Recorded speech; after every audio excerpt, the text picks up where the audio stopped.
a gal was dreamy, Dobie. Once a gal was creamy, Dobie. Once a gal to call his own. Is she blonde? Is she tall? Is she dark? Is she small? Is she any kind of dreamboat at all? No matter, he's hers and hers alone. Dobie. I have a lot of trouble with my parents, but that's all right. I mean, what are parents for but to give you trouble? What bugs me is that I'm having trouble with other people's parents, and that's not fair. I mean, parents ought to stay on their own kids' backs and keep off strangers. Now, you take Mr. and Mrs. Ellingboe. They're Clotilde Ellingboe's mother and father. Clotilde! I told you they wouldn't like me. Mother, Daddy, I'd like you to meet Dobie Gillis. How do you do, sir? See? And this is my brother, Arthur. Hi. You don't look familiar. Do you spend much time around the library? Well, no, not this year. I do, in the mathematics department. Arthur is up to quadratic equations. They're nice. Gillis. No, I'm sure I never met your parents. Why haven't we met your parents, Mr. Gillis? We attend every CHSS PBL meeting. CHSS PBL? Yes, the Central High School Students and Parents Betterment League. Oh, that's CHSS PBL, yeah. Why haven't we met your parents at the meetings of the CHSS PBL? Well, they don't go. They don't go. No, Mom would go, but she can't ever get Dad to come along. You see, when nighttime comes around, his feet hurt. The great battle for men's minds lies ahead, and any man who stays home at night and coddles his feet is deserting under fire.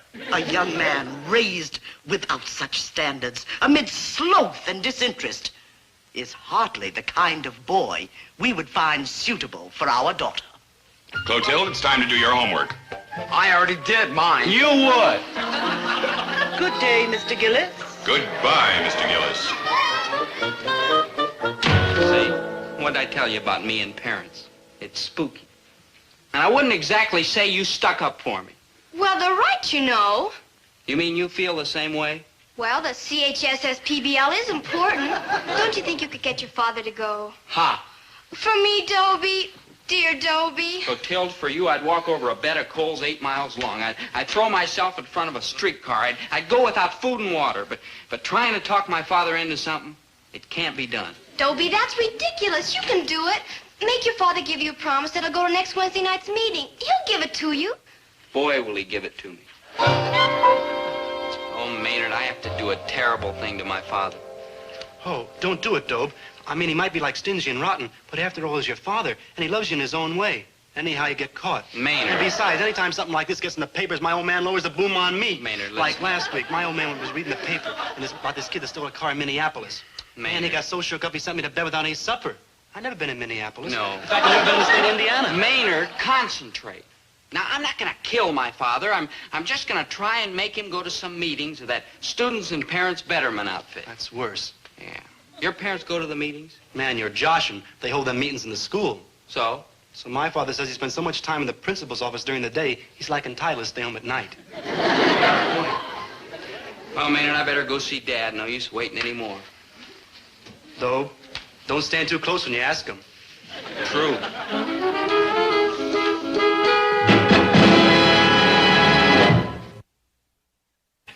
CHSSPBL. Yeah, it's kind of a club, Dad. Who needs more clubs? I'm already a moose. Do they go bowling? No. Do they shoot a little snooker? No. Do they sit around and smoke and swap stories? No. Then it's a phony organization and they ought to be investigated. Herbert, Dobie is talking about the Students and Parents Betterment League. They do very worthwhile work. I'm glad I'm a moose. Dad, I'm just asking you to go to one of their meetings. Don't get sore. Sore? Who's sore? It's a perfectly reasonable request. I'm glad you're taking that attitude, dear. Why, certainly. I ought to put on a suit and tie and go to all kinds of meetings every night. All I do is get up at 5:30 in the a.m. every morning and go down to the produce market. So when night comes, I'm full of vim and vigor and ready to put on a suit and a tie and go to some meeting at some broken-down auditorium and sit on those hard seats and listen to stimulating discussion discussions about the problems of adolescence. Well, they do have problems, you know. Oh, I know. And I know how to solve them. Just give me a sawed-off baseball bat about yay long, and I will turn this adolescent into the most well-adjusted kid you ever saw. A little lumpy, maybe, but well-adjusted. Herbert, you are not being very progressive. That's right, Dad. You shut up. Herbert. And why all this sudden interest in education? Oh, what a stupid question. There's got to be a girl in back of it somehow. I don't know how, but somehow. Dad, I'll be honest with you. Oh, not all at once, boy. A sudden change like that can give a man a case of the galloping jumps or something. Be just a little honest to begin with, huh? Dad, I'm in love with a girl named Clotilde Ellingbo. Clotilde Ellingbo. Parents are very fine people.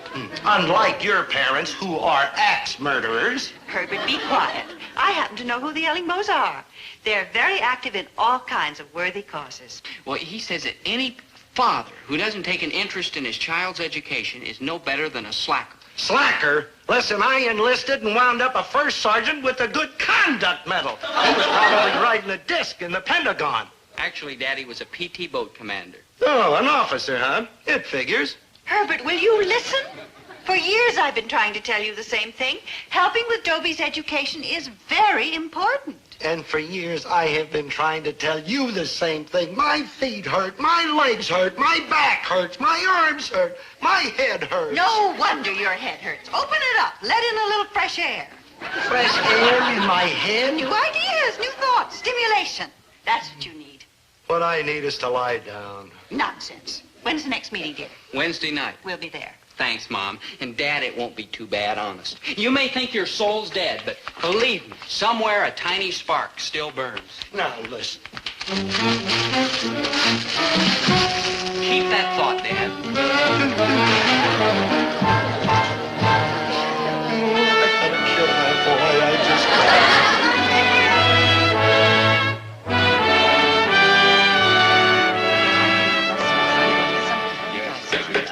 May I have your attention, please?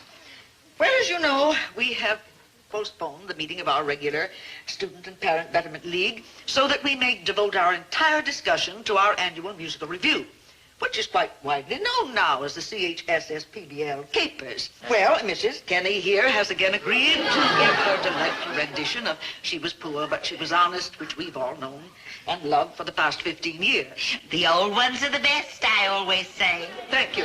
Now may we hear from our faculty representative, Mrs. Adams. Thank you. Mr. O'Malley, our gym teacher, has agreed to do an exhibition on the parallel bars and rings. He's recovered from last year? Oh, yes, musical accompaniment will again be provided by Miss Collins, Miss Hyde, Miss Munson, and Mr. Kennedy of the English department.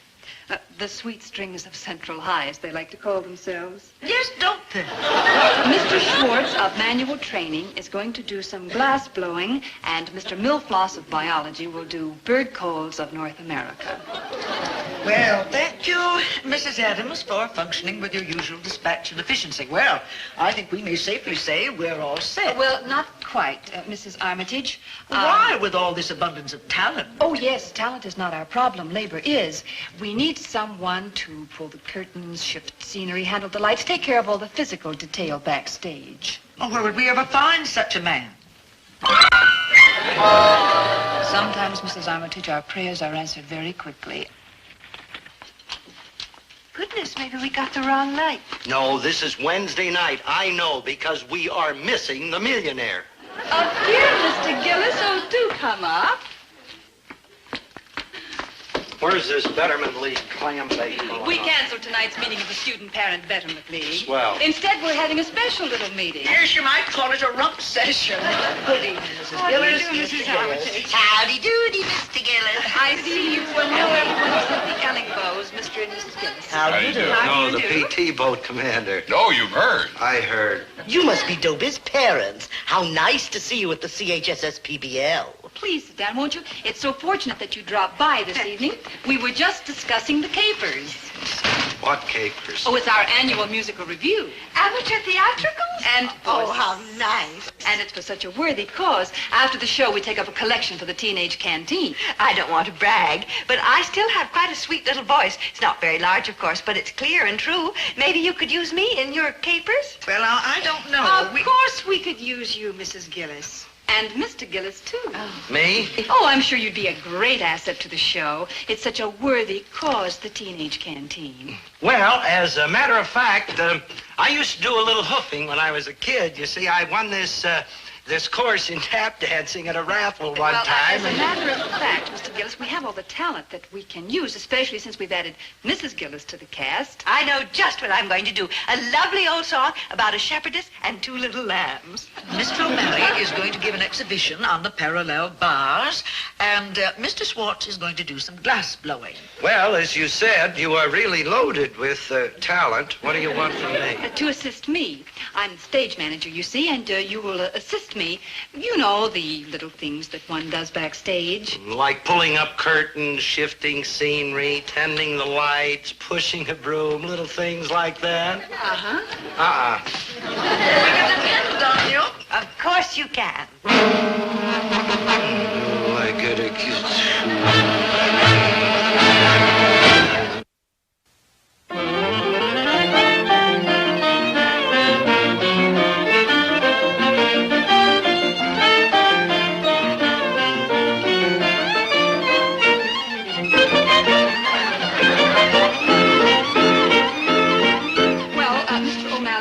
Will you pull the curtain up, please? Don't you think it would be more humane to leave it down?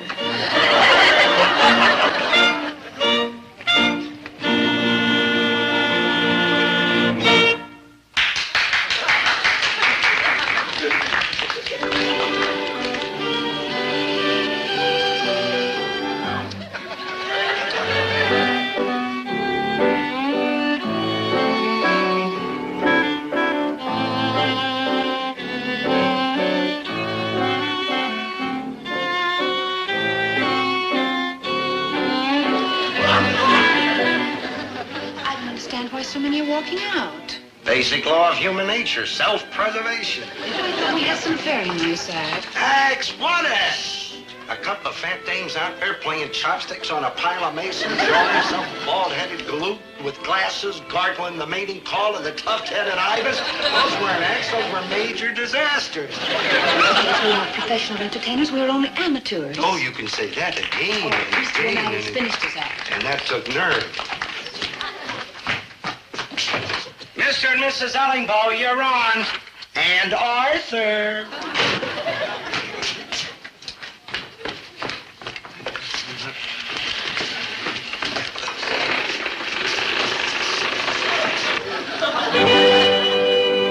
And now, ladies and gentlemen, for their fifth number, Laura Bell and Cecil Ellingboe will do their dramatic version of Robert Browning's immortal Incident of the French Camp.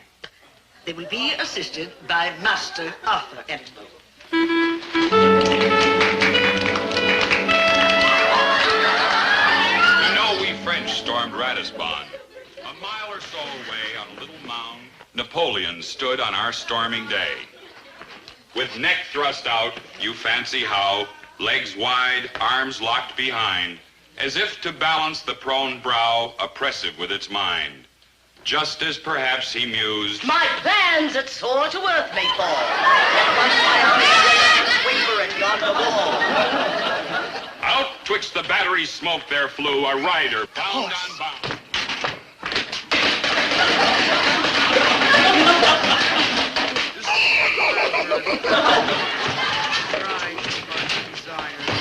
The chief's eye flashed, but presently softened itself as she's a film, the mother eagle's eye, when her bruised eaglet breathes. But just Dude, this is criminal. This is worse than that glass blower. Didn't anybody ever tell that guy not to inhale? Scarce any blood came to through. joke about. You He'll looked be in a twice liquid dye ere for you months. saw him. You know where you made your mistake? You should have taken up your collection for the teenage canteen before the show started. By the time this turkey is over, there won't be a soul left in the house. Please, Mr. Gillis, the Ellingboes are trying hard to be heard. You are wounded. Nay. His soldier's pride. Touched to the quick, he said, I'm killed, sire. And his chief beside, smiling, the boy fell dead.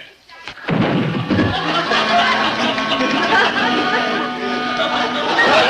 out there and do a soft shoe or something. You know, I had dancing lessons when I was a kid. So did I, Mr. Gillis. Everyone had dancing lessons when he was a kid. All right, let's do one together, huh?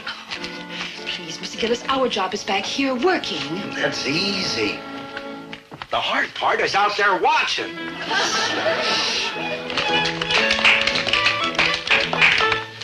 Rather effective, don't you think? Marvelous, just marvelous. Oh, how can such big black lies come out of such pretty white teeth? Look, why don't we go out there and hoof before they empty the house? Oh, please, Mr. Gillis. I'm thinking of a little town where birds are singing, bells are ringing on the hill. I see you in that simple town, the memories bringing round my heart that old love trail.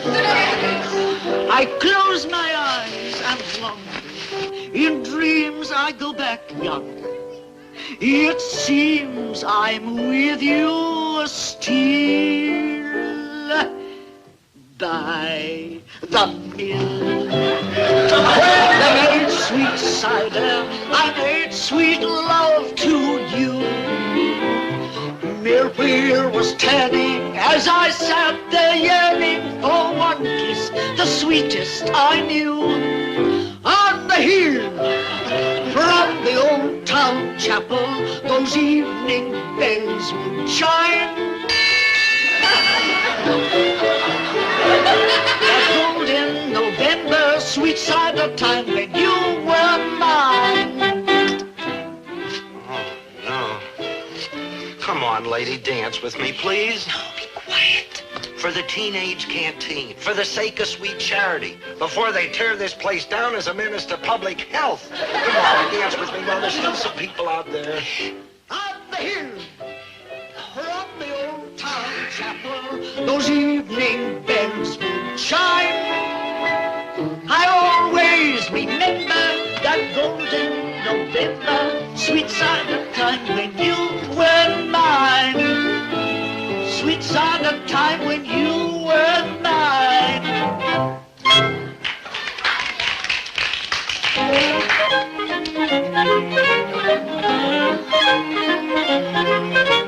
Now, oh, honey, wait for me. Oh, honey, wait for me. It's me down by the old golden gate, down where the sun goes down about 8. How my love is burning, burning, burning. How my heart is yearning, yearning, yearning to be. How about evening up the odds, huh? Give the audience earplugs and blindfolds. How my love is burning, burning, burning. How my heart is yearning, yearning, yearning to be down among the sheltering clouds. Oh, honey, wait for me.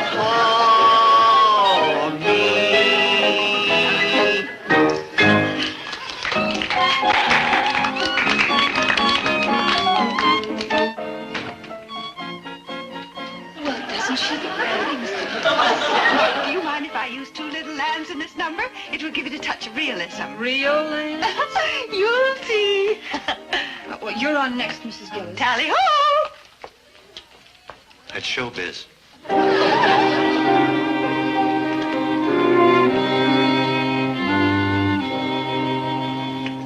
Down in the mead, whereof he did play his pipe to the lambkins. Too long let stay, though the young shepherd lies beneath these trees, she still vows his pipe may be. I wonder if it's too late to change my name. Well, missus? Mr. Gillis? Okay. Let's hoof. With Robin's pipe still slumber.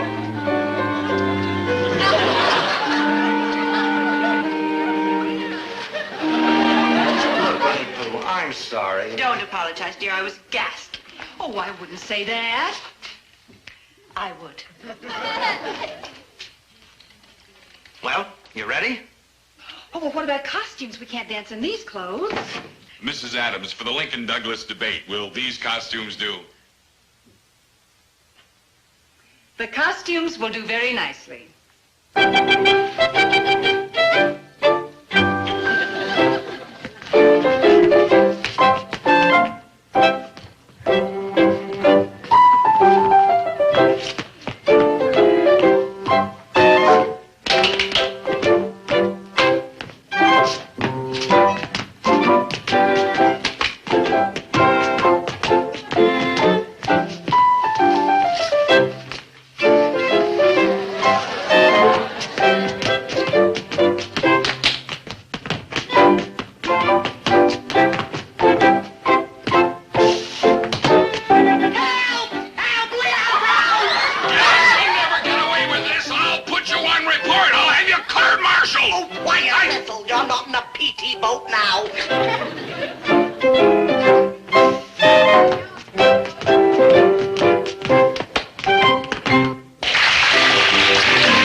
Meeting to investigate serious charges made by certain members of the Betterment League. Well, I Very glad.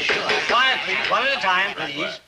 Mr. Ellingbo. Mr. Chairman, Mrs. Ellingbo and I are known far and wide for our fair-mindedness.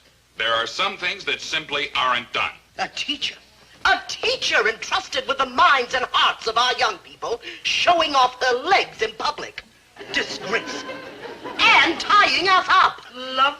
Delightful. What? I mean, her legs were lovely. And delightful. Very much like mine when I was a mite younger, of course. Think of all the money we've made for the teenage canteen. Disgraceful. That's what it was. Yes, and we demand to know what's going to be done about it. We're not going to do anything about it until we have a look. Will you oblige the piano, Jethro?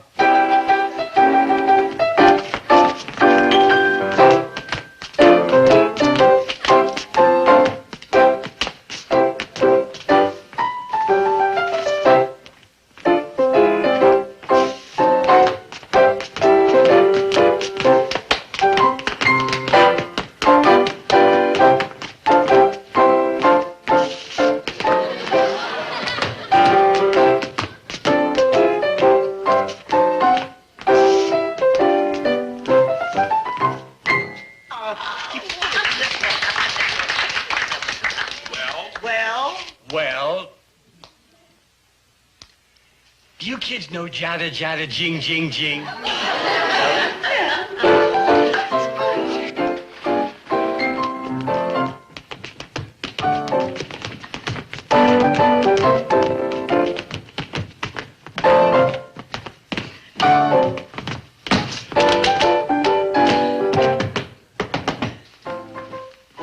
Hi, Dobie. Oh, hello, Clotilde. Dobie, I've been thinking, would you like to take me over to the malt shop? Or if you'd like, we could go for a walk in the park.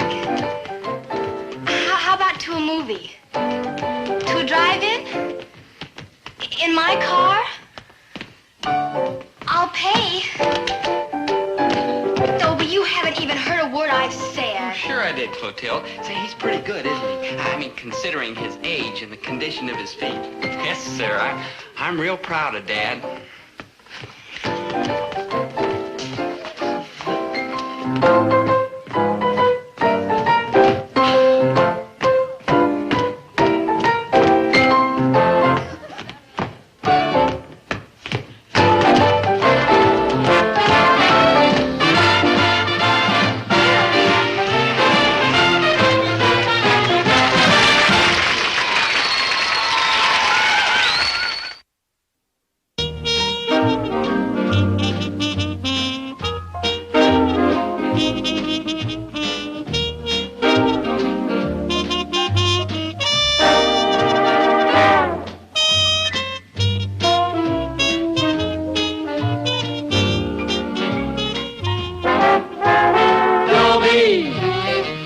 Once a gal was dreamy, Dobie.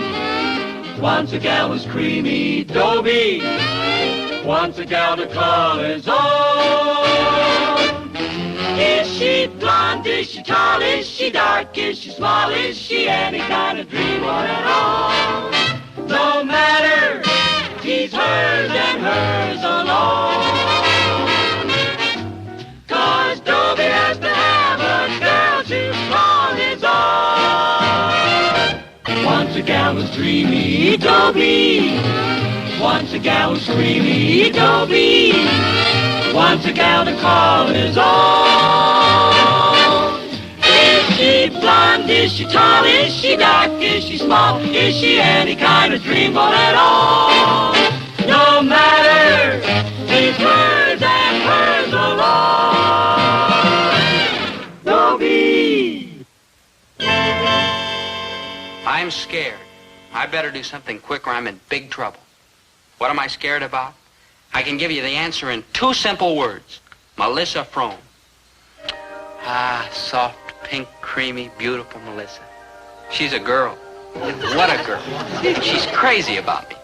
Perfect, huh? Well, that's why I'm scared. It's too perfect. Something's got to happen to spoil it. Dobie, dear, I'll have... Chocolate egg foo young sundae with double whipped cream. Oh, Dobie, darling, that's exactly what I wanted. Yeah. Well, wonderful. That's simply wonderful that you knew.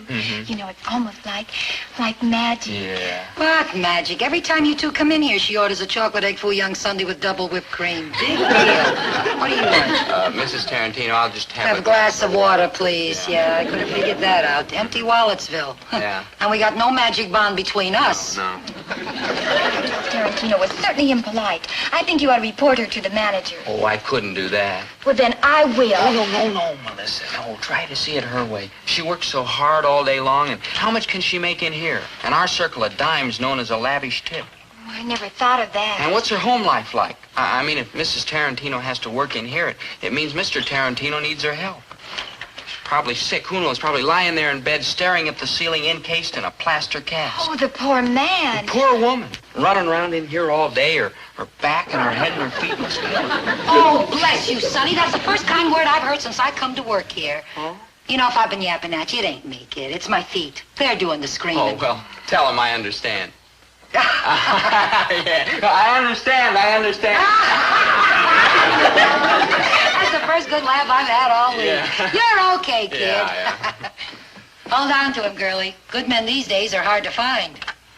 Dobie, you're the kindest, sweetest, gentlest person I ever met. No, I wouldn't say that, but I'm glad you did. See what I mean? See why I'm scared? It's just too perfect. I finally found a girl who thinks I'm... Wonderful, divinely wonderful. It is your love that has made me this way. When I'm with you, I feel fresh and sparkling and alive. Oh, me too. If I lost you, I'd be a ragged, useless, dirty wreck. You rang? Oh, hi, Hello, Maynard. Maynard. Don't. You don't know how way out it feels to gleam your friendly face in my hour of need. Maynard, you're in trouble. Yeah, I feel like somebody just tossed me in one of them wagons and is carting me off to the gelatin. If that's guillotine, Maynard. Yeah, guillotine. Yeah. Tell me what's wrong, Maynard. You know how I worry about you. Well, I can't. You'd like better. I need money. I had to ask. You see? Doom. No, stop dramatizing. You know I'll help you. Just tell me how much money you need and why. $6.26 on account of this chemistry course I've taken in school. Maynard, you're taking chemistry? Well, for the first 6 weeks, I thought it was a folk dancing class, and by then I was trapped. The $6.26. Oh, yeah. Now, get this picture. Uh-huh. I'm in the chemistry lab, see? Mm-hmm. We're like working on an experiment. Yeah. And the place is like crawling with chemicals. Uh-huh. And I'm pouring and mixing. Yeah. And everything's steaming and gurgling. And fuming and bubbling. And foaming and frothing. And then it happened. You mixed the wrong chemicals and... Not then. No. But when I poured the milkshake from my thermos bottle into Then. it... Varoom! Varoom! The whole place looked like Hurricane Maynard! So you need the $6.26 to pay the school for the broken equipment. Man, like you should have seen it. Maynard, enough. Here, be careful. It's practically every penny I own. Gee, right, thanks, folks. Yeah. Maynard can get himself into the most ridiculous situation. You're like a real human being. Dobie, you're so warm and kind to waitresses and so generous to your friends. Oh, you've got a heart as big as... All outdoors? Oh, at least. Yeah, well, Maynard needed the money. Oh, my gosh, the money. The money? Yeah, I was saving it to buy our tickets for the Kingston Trio Saturday night. Oh, if I don't see the Kingston Trio, I'll die. Oh, can't you get the money from your father? Surely you jest. Oh, I'll die. I'll get the money from my father. Get money from my father. Get money from my father. Get money from my father. Get money from my father. Get money from my father. No matter how you say it, it sounds impossible. I gotta kill that boy. I just gotta. Dobie just made a simple little mistake. Leaving a chocolate ice cream bar on the cash register is a simple little mistake. He was probably just taking some money out of the register. He just happened to leave his ice cream bar. What's so wrong? What's so wrong? 1, he was helping himself to the cash register. 2, he left a chocolate ice cream bar for change.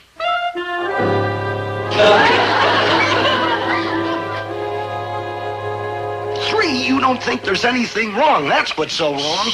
Oh, every day hospitals get babies mixed up, and no, we have to get the right one.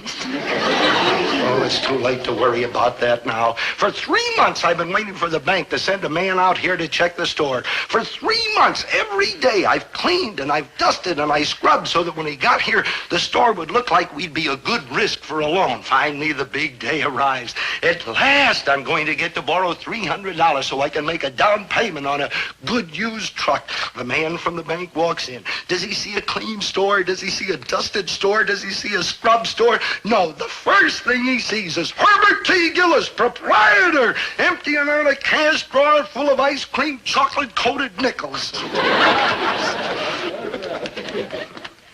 Well, I suppose you found everything in A1 tip-top first-class credit rating shape. Well, your store appears moderately well run. In general. Mr. McCurdy, all I want is a small loan. Oh, it would be a big help, you know, if I didn't have to put up with that shoving and coaxing and cranking and all on cold mornings when I have to get out and push my aching back. Mr. Gillis, sympathy will avail you nothing. When my bank grants a loan, it is strictly on the merits of the credit risk involved. Oh, we're a very good credit risk, Mr. McCurdy. Oh, why, certainly. We've borrowed from everybody. Good afternoon, Gillis Grocery. Mr. McCurdy, just a moment. Oh, thank you. I asked them at the office to refer my call to Help this number. yourself. Hello? Yes, this is McCurdy. If the money is not on my desk by tomorrow morning, I'll have no alternative but to foreclose the mortgage, Mrs. Tarantino. But it certainly isn't the bank's fault that your husband is in a plaster cast. Now, where were we? No.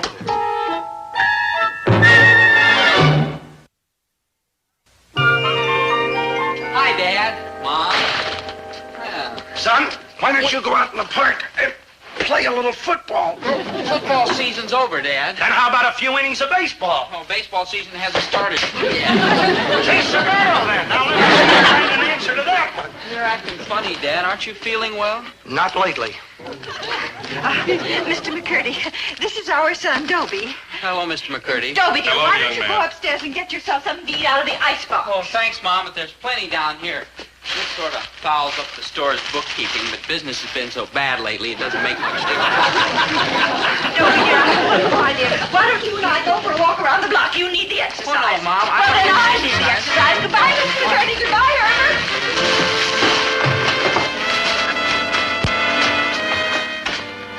Daddy, I don't intend to wait in the car any longer. I'm dying to get to the stables and break that stallion's spirit. Mr. Gillis, this is my daughter, Mignon. Oh, I'm very happy to know you, miss. Could I get you a cold drink or something? Anything you want? Him. Him who? The boy who was just dragged out of here. The cute one with the blonde hair and the weak chin. Gillis, you must mean your son. Dobie? Look, miss, why don't you give yourself a break and settle for a cold drink? Daddy, tell Mr. Gillis to arrange an introduction. Well, if that's what you want, but I don't see any reason for it. Oh, Dobie's a nice enough kid and all that, but he is never going to set the world on fire. In fact, sometimes I wonder if he's even going to get around to lighting the fuse. I knew that the minute I saw him. That's why I want him. He's unformed, flexible, pliable, the kind I can mold and shape to fit my own taste. Give me the namby-pambies every time. Namby-pamby? Now, just a minute, miss. He may be a namby-pamby, but he is my namby-pamby, and nobody's going to call him a namby-pamby but me. Mr. Gillis, you are, I believe, applying for a loan. That has nothing to do with my son. Has it, Mr. McCurdy? Has it? It has? It has. You were saying, miss? I am giving a party Saturday night. Your son will be my date. Have him calling me tomorrow and we will discuss the details. Any questions? No questions. Good. Daddy? You should meet her mother. You mean Dad could really lose that loan on account of what I did? I'm afraid so, dear. Establishing credit at a bank is a very touchy thing. Mom, I really goofed, don't I? I guess I'm just no good. Oh, that's not true, dear. You're a good boy. You're just a little thoughtless. Just a lot thoughtless. I've got to do everything I can to help Dad get the loan for that new truck. Poor Dad, he's so overworked and tired and decrepit and worn out. Dobie, dear, your sentiments do you credit, but you make him sound awfully old. Well, Mom, he's pushing 45. Well, dear, so am I. Mom, I better help you home. No, thank you, dear. I think I can manage very nicely all by myself. Just come along. Like, hi. Oh, it's only you, Maynard. Oh, it's only you, Maynard. Every place I go, it's like the story of my life. It's only you, Maynard. Maynard, I didn't mean it that way. Like, how else could you mean it's only Look, you, I was Maynard? expecting somebody else. I heard the door open. It wasn't the person I was expecting. Here, have a piece of candy. Sure, Bryce. It was It's only you, Maynard. No, that's wrong. Maynard, I didn't mean to hurt your... Security's still here. Oh, it's only you, Maynard. It's only you, Maynard. Maynard? What did I do? Why, what is it? Dad, I want to talk to you. And I want to talk to you, Dad, boy. I've spent half Now, my I know life I've been looking for asking you to excuses do a to get lot out of work, things. and I wouldn't like blame you if you never But asked on me top again. of that... A friendly conversation between father and son? Not on your life. That father's trying to sell his own son. Are you selling your own son? Well, it's a cinch I'm not giving him away. Look, can you blame me for wanting to get in with McCurdy? His daughter walks in this afternoon, gets a look at the kid's kisser and likes it. Why, I'll never know. So I make a date with him for Saturday night, and he is going to keep it. He owes it to his poor old father who supports him, who walked the floor with him when he had the colic, who had braces put on his teeth so they'd come in straight, and who will break every bone in his ungrateful head if he don't help him. Mom's right. I will not sell myself for money. I'm not asking you to. I will do it for you. Oh, I'd like to help, Dad, but you're asking too much. Yes, you are. Wait. Do me one favor. Just go over and see this McCurdy girl tomorrow. Just meet her. Just talk to her. That's all I ask. And then if you don't want to keep the date Saturday night, you don't have to. That sounds fair to me, Dobie. Oh, it is fair. Is it a deal, son? So my father thinks I'm a human sacrifice, huh? Well, I'm not. I mean, I'm human, all right, but if that mignon McCurdy thinks she's going to get me in her clutches, she's got another clutch coming. No, sir, I'm handling everything my way. Remember, Daddy, when he gets here, I'm handling everything my way. Poor fish doesn't have a chance. Papa, here he comes. I'm happy to see he isn't arriving late. He wouldn't dare. Daddy? I'm on my way. Hello, Mr. McCurdy. Into our parlor, said the spider. Daddy. Oh, Dobie, how good. How very good to see you. Won't you Likewise, stop? Miss McCurdy. You Thank may you. call me Mignon. Oh, thank you, and you may call me Dobie. I already did. Now That's tell right. me, Dobie, what are your school ambitions? To get out, if I can. No, dear boy. What I want to know is what subjects do you like best? Oh, none of them. I just want to get out. Good, I'm pleased. You are? You are clay. Clay? Clay. I am the sculptor. I will mold you and form you into the exact image I require. Just a minute. Just a darn The same minute. thing happened with my mother and Daddy. One look at him, and she knew he was the unformed, flexible, pliable type she was searching for. No, just a minute. Daddy, you know Mother has forbidden you to use that chair. The hair oil stains the upholstery. Now, where was I? Out of line. Now, look, Mignon, I appreciate your feelings toward me, but there's someone else. Someone else? A girl? A girl. Quite a girl. We have an understanding. Now, This girl, will she propel you up the ladder of success the way I will? well, Will she forge a solid rock of achievement out of the gooey clay of your mediocrity? Mignon, she loves me, gooey and clay though I am. I'm afraid I'll have to move up the hierarchy. You can move up anything. Your father has applied to my father for a loan. This loan is needed for a down payment on a truck. Or a fish. This truck is desperately needed to save whatever is left of your father's aching back. This would prolong his careworn life. Am I accurate? Accurate, but completely incorrect.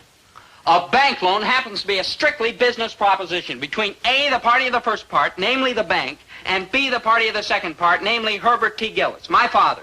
All of which matters has nothing to do with you. Has it, Mr. McCurdy? Has it? It has. Mignon, what was it you were saying?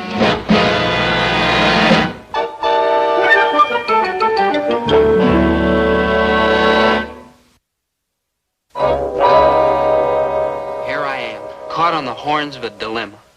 Boy, I mean, if there's anything you don't want to get caught on the horns of, a dilemma is it. Decisions, decisions, decisions. Melissa's beautiful and soft. Mignon is beautiful and hard. And my father's, well, what can you say about my father?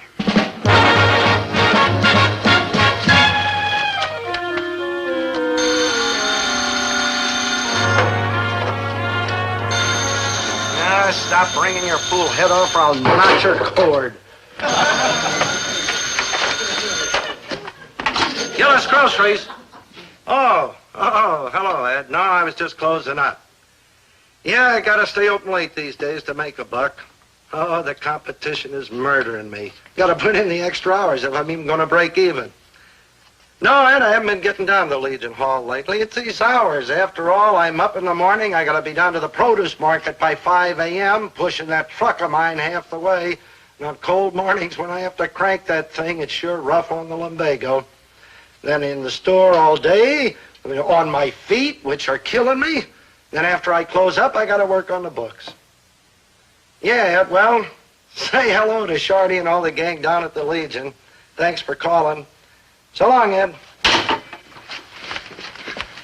Oh, Dad, poor Dad. Keep this around your weary old shoulders, dear old Dad. I'm young. What's the matter with you? Have you slipped a cylinder or something? Dad, I want you to know that Mignon McCurdy's a fine girl, and I'm going out with her Saturday night and every night, as long as she and her new truck...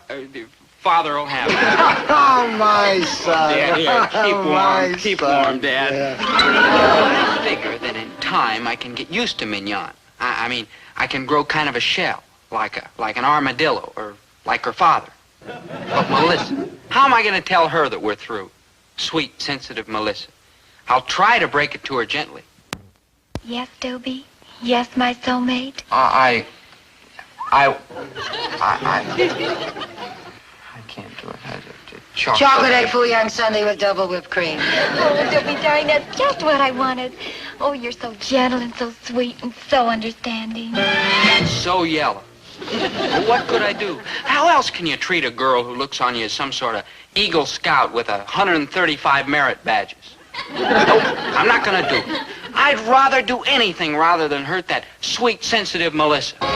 Mignon, you're not going to like this, but there's something I got to tell you. Before you do, how's your father's back? My father's back? His sore back, you know, from pushing that old truck around and waiting for his loan. That back, yeah. yes. Now, what were you going to tell me? I forgot. You forgot. Uh-huh. Okay. No, so long. You know, I haven't quite broken that stallion yet, but it won't be long now. I'll bet it won't. All right, okay, I give up. So poor, sweet, sensitive Melissa will just have to suffer and lose the man of her dreams. Wait, what if it turns out that I wasn't the man of her dreams? What if she found out that under this sweet, gentle exterior, there beats a cruel, mean interior? Yeah, cruel and mean. I mean, I just pretend to be that way. Actually, my interior is just as sweet and gentle as my exterior. Maybe even more so. I'll do it. It's the only way. Either that or for the rest of my life, I'll have my father's aching back on my aching back. It's like, hi, Melissa. I'm waiting for Dobie, too. You see, he's my good buddy. And when you got a good buddy like old Dobe, just meeting him and saying, like, hiya, good buddy, makes you feel big and important. Oh, here he is. Like, hiya, good buddy. It's only you. Oh, you made a it's only... Dobie, buddy, you didn't mean it like that, did you, huh? I Did meant you? it just the way it sounded. It's only you, Maynard, you unwashed beatnik. Now get out of here. I'm sick of that sloppy sweatshirt. It's only you, Maynard. Say like you didn't mean it, huh, buddy? I said it and I meant it. Where's the money I loaned you? I haven't had a chance to open up... Stop with the excuses. Just cough up what you owe me. Your father's going to hear about it. Or is he a deadbeat, too? It's only you, Maynard. It's only you. Only you, Maynard. What'll you have? Always have, Dobie, my sweet. Oh, not again. Can't you think of anything more original than the same old junk day after day, week after week? Dobie, my sweet. And stop calling me Dobie, my sweet. You're like a broken record. Always the same words, the same food, the same expression on your face. Oh, Dobie. Hi, kid. It's Mr. Kid to you. Huh? How can you talk to poor Mrs. Tarantino that way? Remember, she's got trouble. Troubles? Well, you hear what happened since last time. The bank foreclosed on our mortgage. 2 fellas came in the house and put wheels under my husband's cast and rolled him right out of the house. We spent the whole night on the sidewalk. Oh, gee, that's terrible. Well, you certainly can't blame me or the bank. Pay your bills on time or join Maynard's club. What's going on? You were such a nice, kind kid, and then now you turn into a monster. Look. Gee, you're a regular Mr. Jekyll and Mr. Hyde. Call the manager. No flunky talks to me like that. Call the manager, you hear? Dobie Gillis, I never want to see you again as long as I live. Oh, I thought you were so sweet and gentle and sensitive and... Oh, but that's only your exterior. Well, your interior is cruel and... Mean. And mean. Goodbye forever. Hurry longer. And that goes for me, too, Ripper. Give me those extra glasses of water. I'm not really...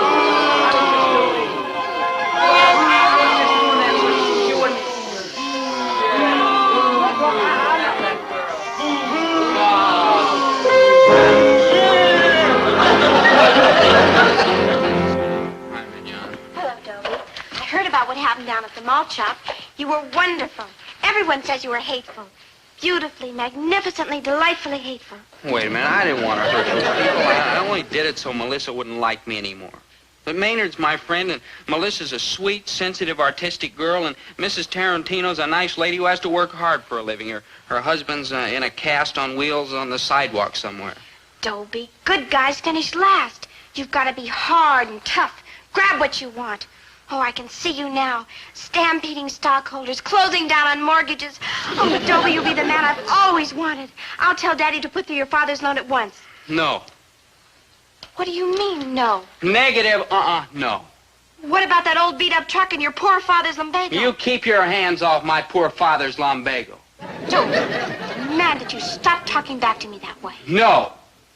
No? Negative, no, Mignon. No, I want my father to have that new truck, but not this way. No, I'll get up at 5 o'clock in the morning and go down to the produce market myself. I'll work, I'll slave, but I'm not kicking my friends in the teeth when their backs are turned. Be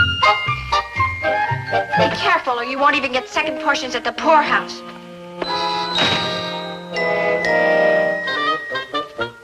Gillis, I overheard your conversation with my Oh, daughter. I'm sorry, Mr. McCurdy, but How I couldn't did you help do You it? see, Maynard's my friend, and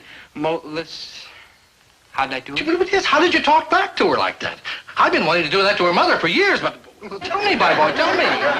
You start off by saying no, and no. Try it. No.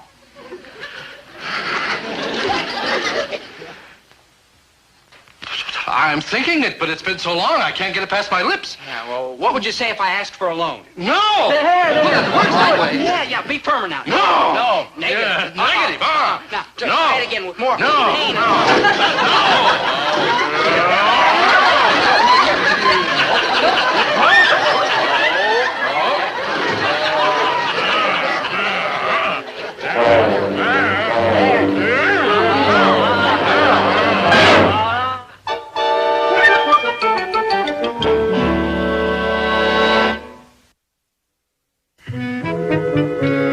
Well, it took a lot of untangling to untangle this tangled web, but it worked out pretty well. Mr. McCurdy learned to say no to his daughter, and then he learned to say no to his wife, and now he's out at the stable trying to say no to a wild stallion. And I'm hoping he'll say yes to my father's loan. But the important thing is that I straightened everything out with my old buddy, Maynard G. Krebs. here he comes. Now watch this. I'm gonna have a little fun with him. Hi, good buddy. Maynard, it's only you. Oh. Maynard, only you. Maynard, it's a joke. I said, Maynard, it's only you. It's only you. I was just kidding. Maynard.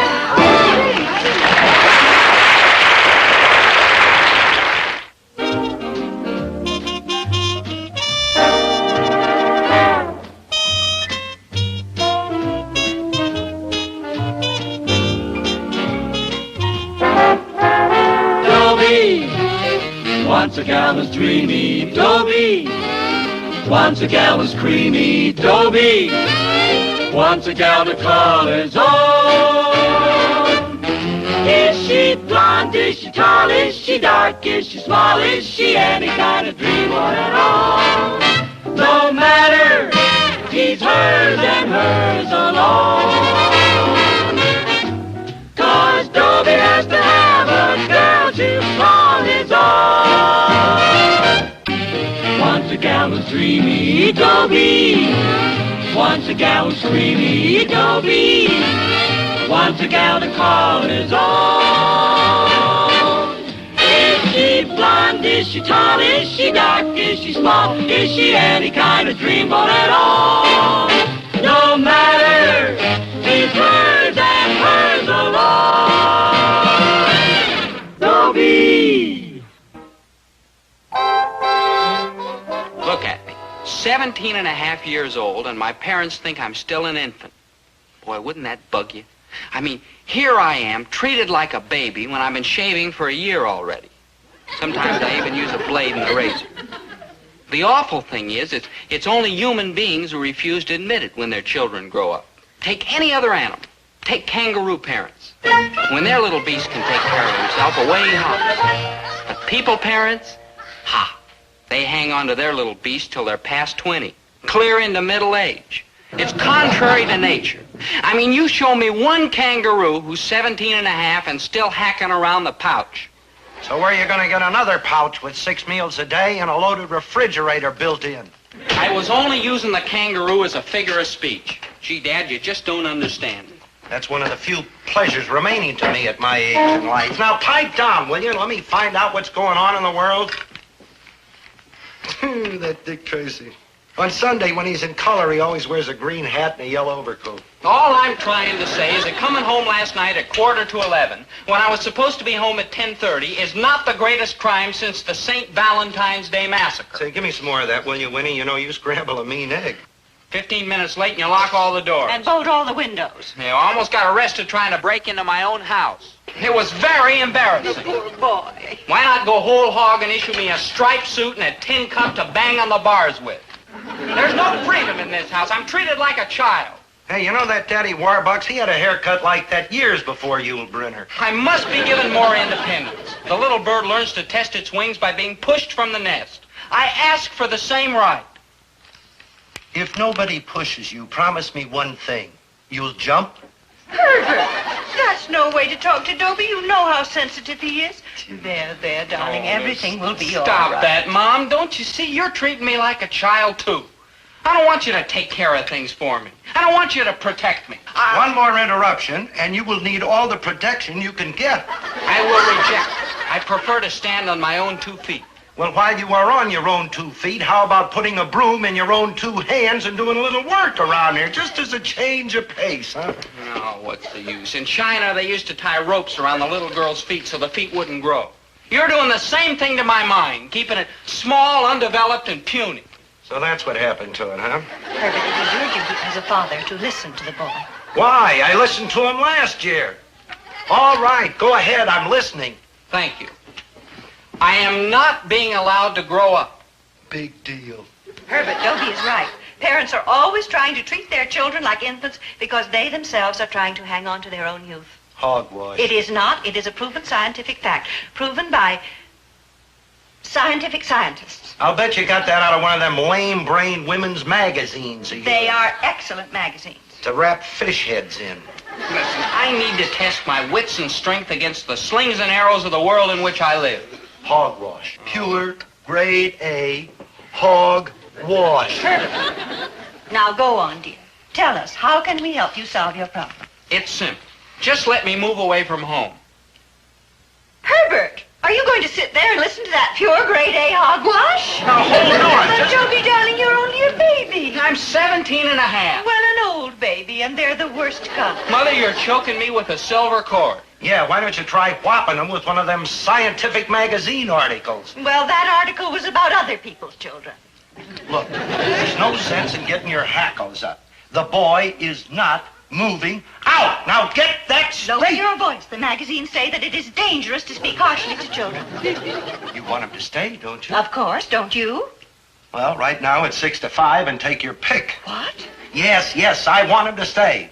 Now you hear me good, mister. Softer.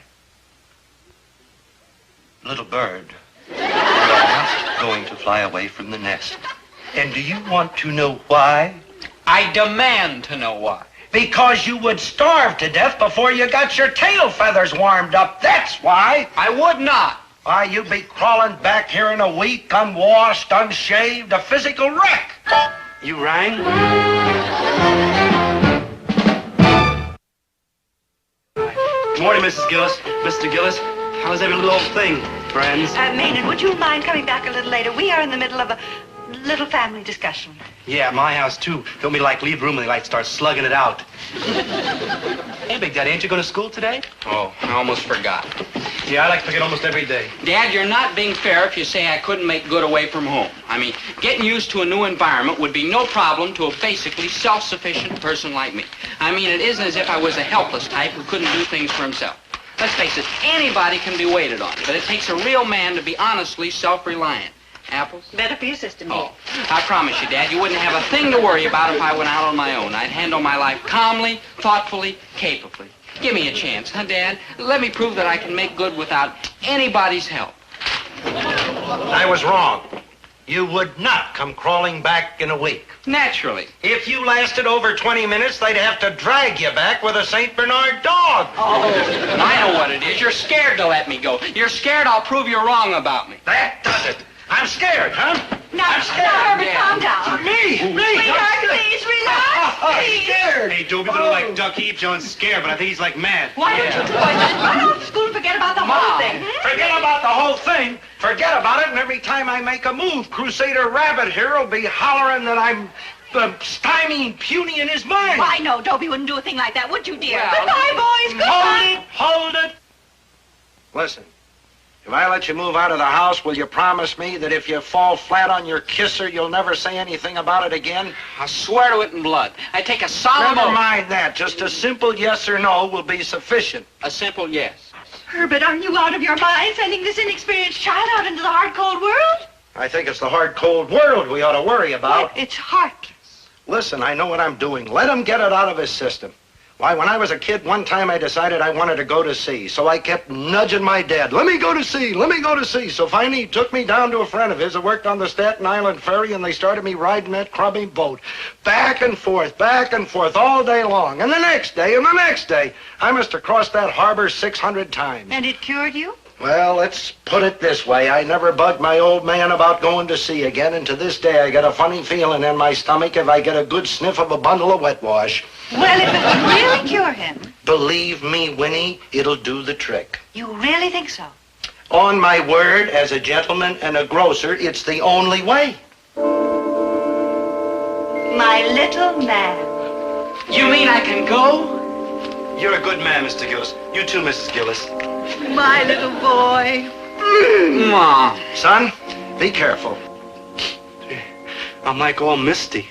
Look, you've nagged yourself into getting this chance, but remember this. If I find out you're botching things up, I'm dragging you home, and you better never open your yap again. Yes, sir. I promise. But if I make good? Well, then I won't open my yap. Man, like that I gotta see. You're on your way out. Like, bye. Yeah, Mom? Botch things up, please. Gee, Mom and Dad, you've been like a mother and father to me. Hi, Big Daddy. Oh, hello, Maynard. Hey, what you got there? The classified ads. Oh. You know what classified ads are, don't you? Sure. Ads. That's right. They're classified. Right. Dope? Yeah? What are classified ads? Maynard. Oh, I can read the words all right, but man, like I don't dig the arrangement. Young man, late model convert, radio, heater, WW tires, power throughout. Looking for young lady with gas credit card. Objective. Honeymoon in Las Vegas. Man, if it's a beat there, Daddy, it like lost me. Maynard, that's a lonely heart's ad. A fella's trying to find a... Oh, never mind. That's not what I'm interested in anyhow. I'm trying to find a place to live. Yeah, the pad ads. Hey, Dobe, when are you going over the wall? As soon as I can find something I can afford. And it's very discouraging. They want at least $40 a month for anything worth moving into. All I've got is an advance on next month's allowance, $27.50. $27.50? Man, I thought getting even $10 out of your father was like tougher than wringing blood out of a termite. Turnip. Yeah, turnip. Yeah. Yeah, the old brain did it, Maynard. I showed him how much money he was going to save when I moved out of the house, and Mom made him give me the difference. After he got through crying, he was very nice. Good thinking. Yeah. The uppercut to the wallet gets him every time. Yeah, take food. You see, I eat anywhere from... 3 to 8 meals a day. Plus snacks in between and extras on weekends, every day of the month. Ooh, that's like 10 or 12 bucks shot right there. Yeah, and I won't be using the telephone. Look what that'll say. A fistful. Yeah, and electricity for my room and for the television. Wow, that's a wad, at least $3. Yeah, laundry and hot water for baths and shaving and like that, you see. And there you left me. It's a monumental piece of strategy. But I still don't have enough dough. I don't... Wait.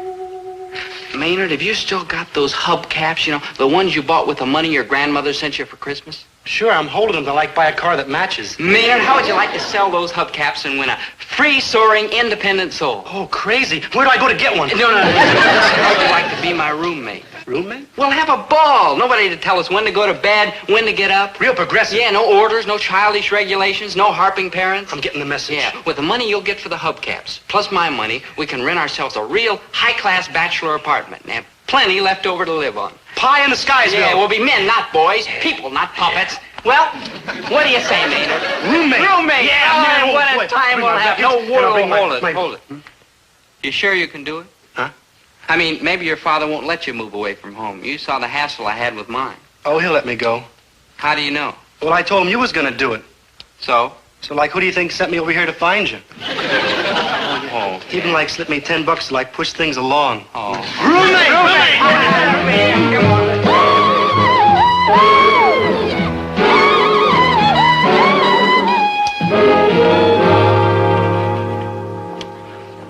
$45 in advance. Gee, when we looked at the apartment this morning, Mrs. Finch, you said 40. $5 deposit on the stove. Stove? Who could steal a stove? It weighs like a ton. The last tenant did. $45. Let's see. You may as well give me the other $750 while you're at it. Other $750? Deposit on the linens. There aren't any linens in the apartment. What? Why, that fella stole everything. So you give me the $750 and I'll order them for you. But we brought our own. You've got to use mine. It's the policy of the house. But we don't need any more. You can always give up the apartment, forfeit your deposit, and you're free. I ain't holding nobody which ain't happy here. Okay, there you go. Thank you. You're nice boys. Thank you. Thank you very much. If you need anything, don't hesitate to call me. I'm gone most of the day. I'm seldom here at night. The faucet in the sink leaks, but we're all out of washers. If you want to throw that away, there's a trash can out back.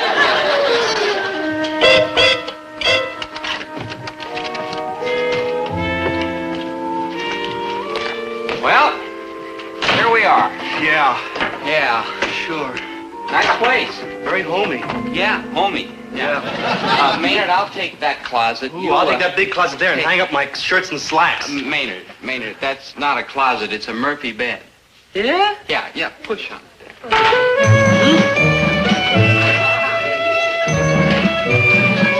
You're wrong, Dope. There's no bed in there. Yes, there is, Maynard.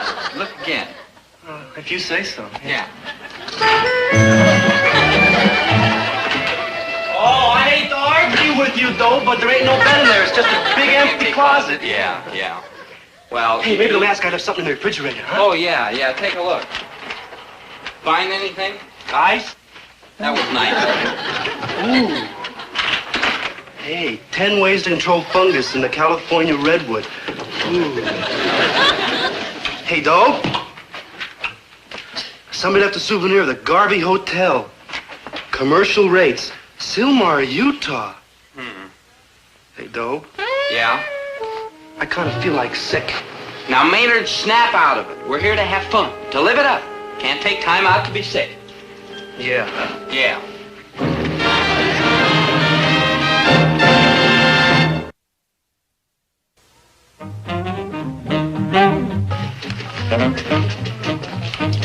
Maynard? Maynard? Maynard! What time is it? I think Thursday. No, I mean the hour. Oh, it's probably like around 11. That top layer dish in the sink looks like dinner. Well, that doesn't prove a thing. Yesterday we had lunch at midnight. Yeah. Hey, go take a squint of like scrounges for tomorrow's breakfast. Oh? Well, what did you... this... An economy gallon tin of popcorn? The cat in the store said it was filling. And man, we gotta like watch them greenbacks. We're running to the shorts. Maynard, we haven't even been here a week. How can we be running low on money? Maynard, do you have to do that? Do what, good buddy? All that squirming and snapping and wiggling. Man, I gotta do it. I mean, how is the music gonna know that I care? Well, will you stop? Stop once in a while. You mean kick it? To be perfectly frank with you, Maynard, it's getting on my nerves. You never said nothing before. Well, it was different before. I mean, when I got sick of you before, I could go home and get rid of you for a while. Yeah, I know what you mean. That was before, but now when I go home to get rid of you, what happens? You're home, too. Kind of spooky, huh? Yeah, I get the same feeling. You do? Yeah, I get pretty sick of you two sometimes. In fact, pretty often. Nothing personally, you understand. I understand. It's like notice how all the time you're waving your hands around in the air when you talk. Maynard, that's ridiculous. Yeah, man, it's driving me wig. Well, maybe so, but how about the way you snore? Well, you grunt. You keep rubbing the back of your neck. You're always talking poetry and big words you don't even understand. You're always using words that nobody understands. Well, you always... You know something, Dobe? What? You like hate each other. I know. Nothing personal? No, nothing personal. Maynard, what do you feel like doing the rest of the night? I don't know. What do you feel like doing? I don't know. We could hike over to the malt shop. Well, we can't do that, man. It's like too late. Well, who's to stop us? Yeah, that's right. Sure. Come on, let's go. We'll have a ball. Sure.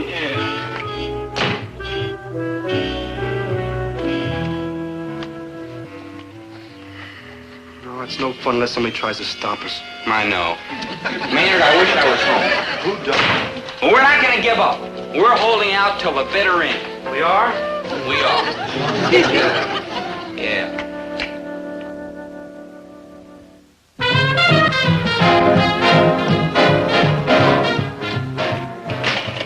Dobie, get out of the refrigerator. It's me, dear. Dobie's the one with the crew cut. You miss him, don't you? Miss who? Dobie? Dobie who? Oh, sweetheart.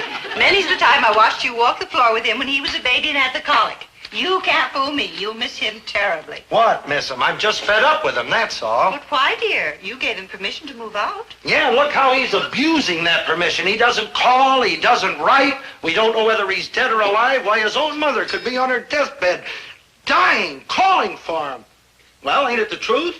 Everything that you say is true, dear, except you're forgetting one little item. What's that? He's only been gone 3 days.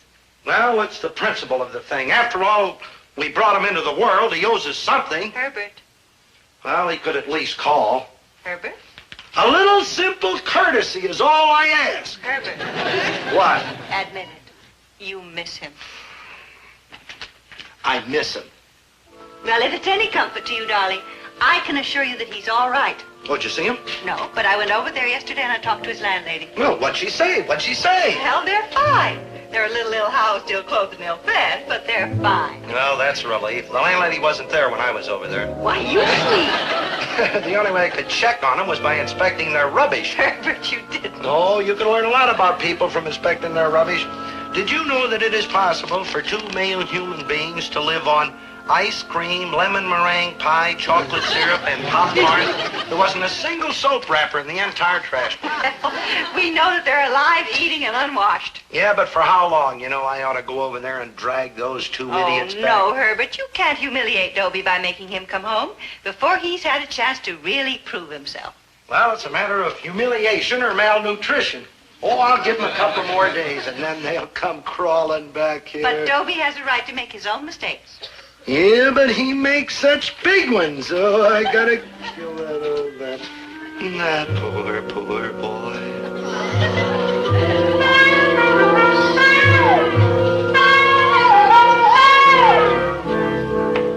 Dobie? Maynard?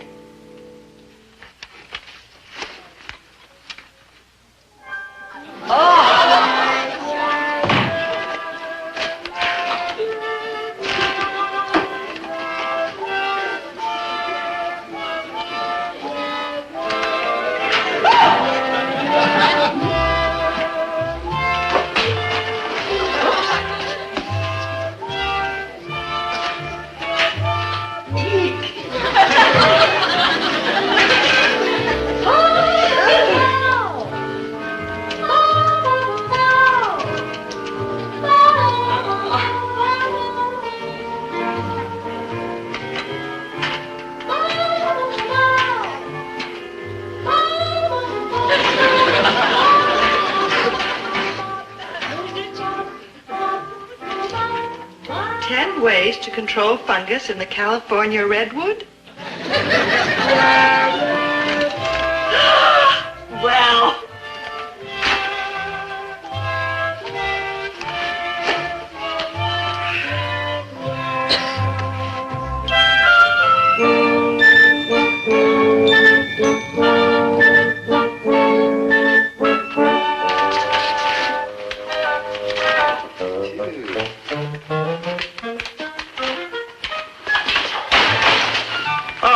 Where you been? Out? I know where you've been. You've been over to see Dobie. Oh, you think I've been to see Dobie, eh? Come on now, admit it. You went to see Dobie. All right, I admit it. I went to see Dobie. No, you didn't. You've been downtown spending a lot of money. That's where you've been. Oh, I have? You sure have. Well, I fight you, Herbert. You are too shrewd. You're darn right. You got to get up mighty early in the morning to put anything over on Herbert T. Gillis. Oh, come on now, Winnie. Where have you really been? Hey, Dope, why didn't we grab these vittles at your father's store instead of tracking halfway across town? Are you kidding? I'd die if he ever found out we're living on beans and day-old bread. Besides, his prices are too high. Well, I'm like ready to throw in the towel and fly back to the home pad. What do you say? No, we've got to hold out. Home-cooked meals. Somebody to nag us. Home-cooked meals. Clean sheets. Home-cooked meals. Any meals. No. No, stop the siren song. If we admit defeat now, I'll never be able to look my father in the eye again. Like, why would you want to? Maynard, it's a matter of pride. A man has to... Hey, Dobie! I've been looking all over for you. Oh, hi, Dad. Like, hi. What are you doing here? Well, I just happened to be in the neighborhood making a few deliveries and thought I'd drop in for a friendly little visit. Oh, well, thanks, Dad. It's been nice seeing you. Yeah, frantic. Well, aren't you going to invite me in? In? You? In? What's the matter, afraid? Afraid? Whatever for. You know whatever for, because if I go in there and find what I know I am going to find, your little trip up the river of broken dreams is over, and you are coming home. Dope, your father's all heart. There's nothing unusual in there, Dad. Nothing unusual, huh? No. I have never been in that apartment, but I can make a pretty good guess on what I will find. Dishes piled up to there, dirty clothes and shirts tossed all over the floor, dirty socks in every corner, empty cartons and tin cans piled halfway to the ceiling. Well? So what's unusual about that? Stop stalling. I'm going in.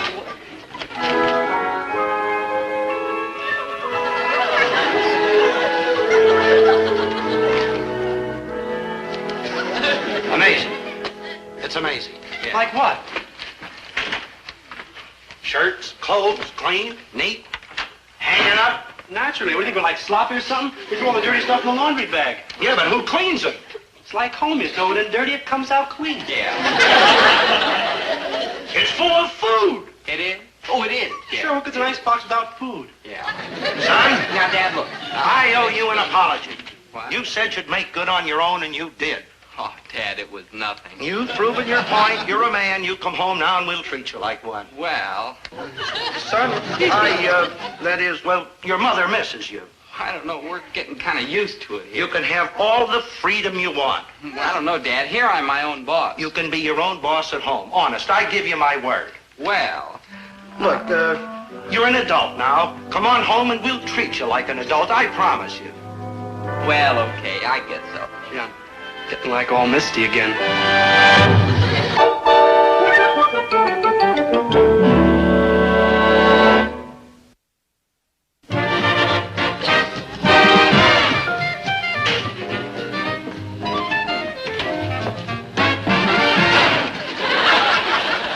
Dobie's home.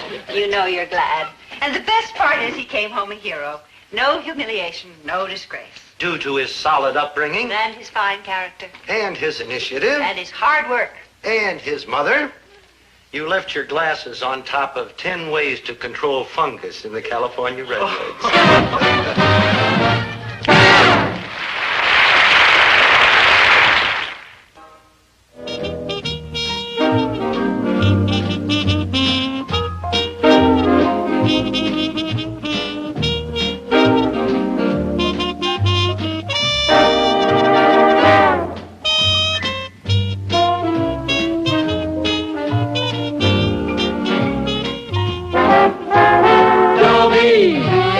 Once a gal was dreamy, Dobie. Once a gal was creamy, Dobie. Once a gal to call his own. Is she blonde, is she tall, is she dark, is she small, is she any kind of dreamboat at all? No matter, he's hers and hers alone. 'Cause Dobie has to have a girl to call his own. Once a gal was dreamy, Dobie. Once a gal was creamy, Dobie. Once a gal to call his own. Is she blonde, is she tall, is she dark, is she small, is she any kind of dreamboat at all? No matter, he's hers and hers alone. Dobie.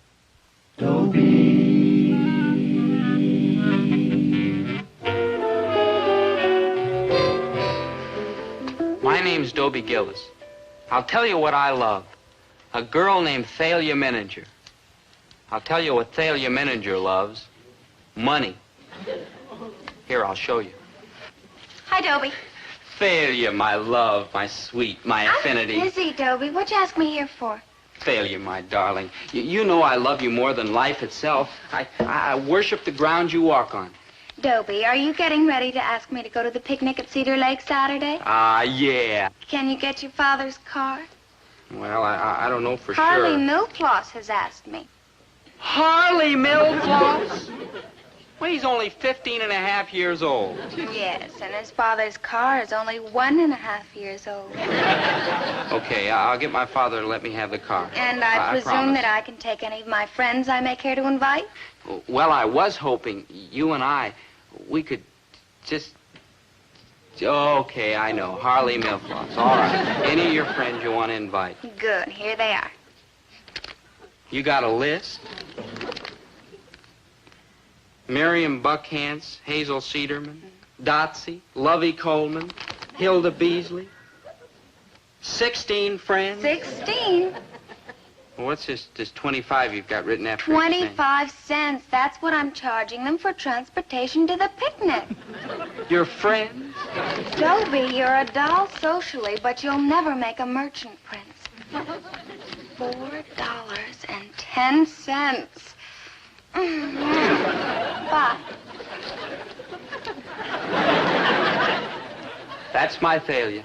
So fair, so sweet, so greedy. Of course, when I ask my father for the car, he'll give it to me. Oh, will he give it to me? No. On Saturday, you'll be right here in the store because your mother's dragging me away to a family reunion. And if I'm going to be miserable, you're going to be miserable. But that still doesn't make us even because I'll be doubly miserable. Me there and knowing that you're here. Leaving you in charge of this store may prove to be one of the major errors in the history of retailing. But here you'll stay. Saturday. All day. That's what my life is like. Disaster piled on calamity. Misfortune heaped on catastrophe. How am I going to tell Thalia I can't take her to the picnic? I've asked her to meet me here this afternoon, and I don't look forward to it. Now what? Failure, my love, my understanding heart. You can't go to the picnic.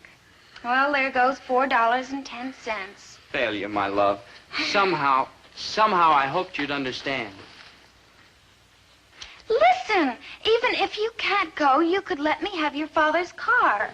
Failure, you can't even drive. Hey, I'll give you half my take, $2.05. You know I can't. Look, don't make me refuse you anything more. I'm crushed already. Folks are going out of town, and I have to take care of the store. The store! Bitter ashes! After the day I had planned for us. Oh, I know. You and me beneath a bough, and a lot of sandwiches, and a jug of cream soda, and wow. Yeah. You can't go because you have to take care of the store. All by yourself? Oh, well, I think that's wonderful of you, Dobie, doing that for your parents. Really? Just wonderful. Somehow I knew you'd understand. And I don't mind giving up the picnic at all. I knew it, Thalia Manager. There's not a selfish bone in your body. Imperial Wholesale Grocery? I want to place an order for Gillis's Grocery. Now, how much bread am I going to need for 400 sandwiches? Okay, that, and enough sliced cheese and baked ham, and whatever is the right amount of mustard and mayonnaise.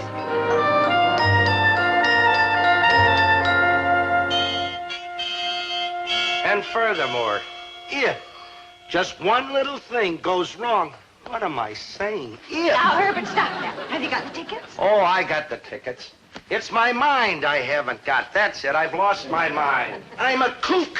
The next thing you know, I'll be talking to that Maynard and understanding of it. Don't mind him, Dobie. You just be a good boy and take good care of the store and make him proud of you. No, I will, Mom. Bye. Have a good time. Goodbye. You see? I told you when it came time to saying goodbye to Dobie, you'd show how you really feel. Dobie, I'm saying goodbye to the store. Like, hi, Mr. Gillis. Like... Hey, rise and swing, man. The AM's a gasser. Come on, Dobe, we're late for school. Late? Maynard, this is Saturday. How about that? Why so surprised? Happens to you every week. Yeah. Okay. Failure. Hi.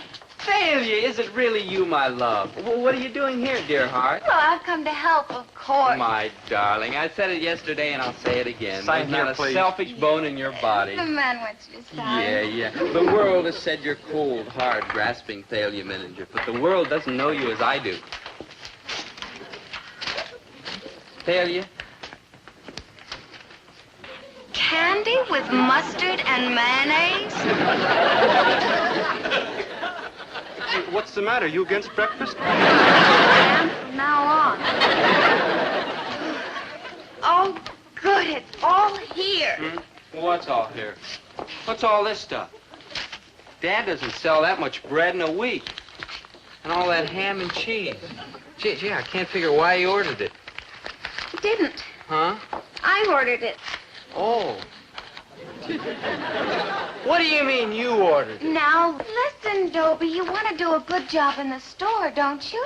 Thalia, Well, how why could weren't you smart enough to see that the picnic is today and that you can sell 400 sandwiches and we can make $50? 400 sandwiches? $46? You ordered $46 worth of stuff on my father's bill and I signed for it? He'll skin me alive. Oh, Dobie, just think how proud he'll be when you sell 400 sandwiches. Well, what if we don't sell 400 sandwiches? Well, if we only sell 300, at a quarter apiece, that's practically $50 profit. And I'm taking you in as an equal partner. How else can you get rid of the food? Well, I could send it back. Well, look at it this way, then. If you do send it back, I'll never speak to you again. Exactly. Now, we've got 400 sandwiches to make and $50. Yeah, boy, it's 50 bucks right. profit. Yeah, come on, let's get started.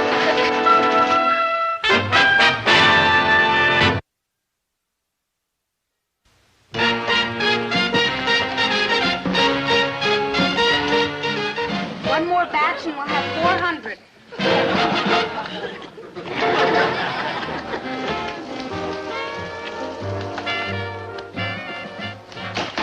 Hey, man, do something about that cat. He's got a lousy beat. Yeah, just one moment, sir. One moment, nothing. I'm in a hurry.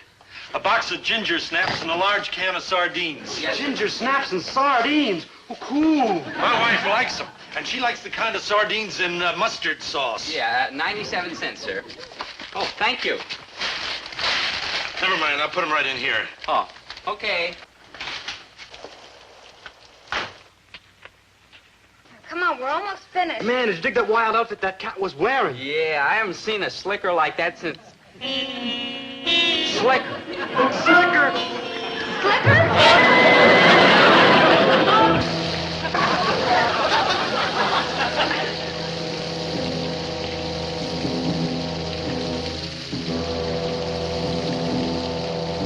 Man, it's gonna be a swinging, sloppy, splashy picnic.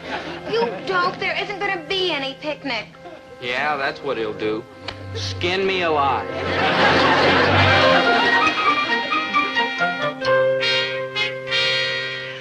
Oh, now, isn't this wonderful?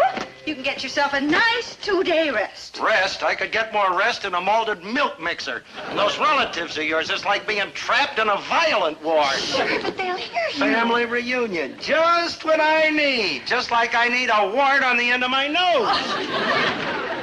Hey, sis! Put her down. If you break something on her, I gotta pay. What do you know, laughing boy? Laughing boy. I think I better get these things unpacked. Well, you before the can't do wrinkles it, sis. set in. This is the boys' dorm. All the women folk are bunking upstairs. Hey, what do you mean? Quiet, in-law. Hey, he's getting to be a regular tiger. You know, I think I'm beginning to see what there was you saw in him. What do you mean the women folk are bunking? Well, there ain't enough bedrooms to go around if we play cozy couples. So the women are bunking upstairs and Herb and I are in here. And no tippy-toeing in the hallway. Me and you? And Ed and Louie and Joe and... Oh, hey, the champ. You haven't met him yet. Well, here he is.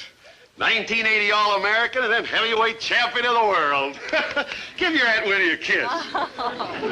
Okay, champ, run along. What's his name? Well, Wilford Jr., what else? What a kid. Just a chip off the old block. And how's yours? Dobie? Oh, Dobie's wonderful. So tall and handsome and... Herbert, I don't mind telling you that we all understand why you couldn't come to these reunions in previous years.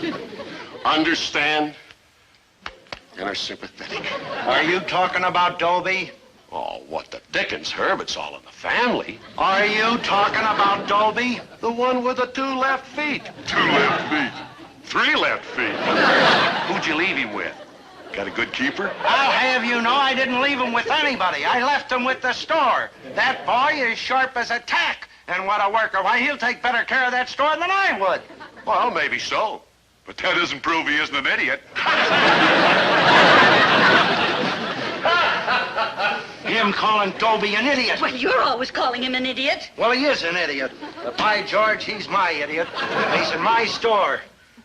In my store. Where's the phone?